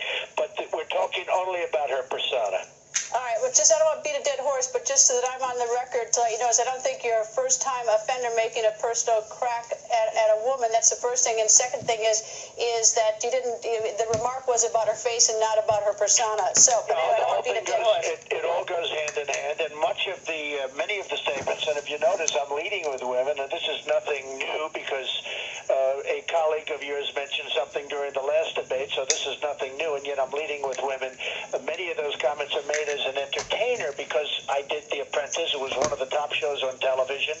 I decided not to do it again because I wanted to run for president, but some comments are made as an entertainer, and as every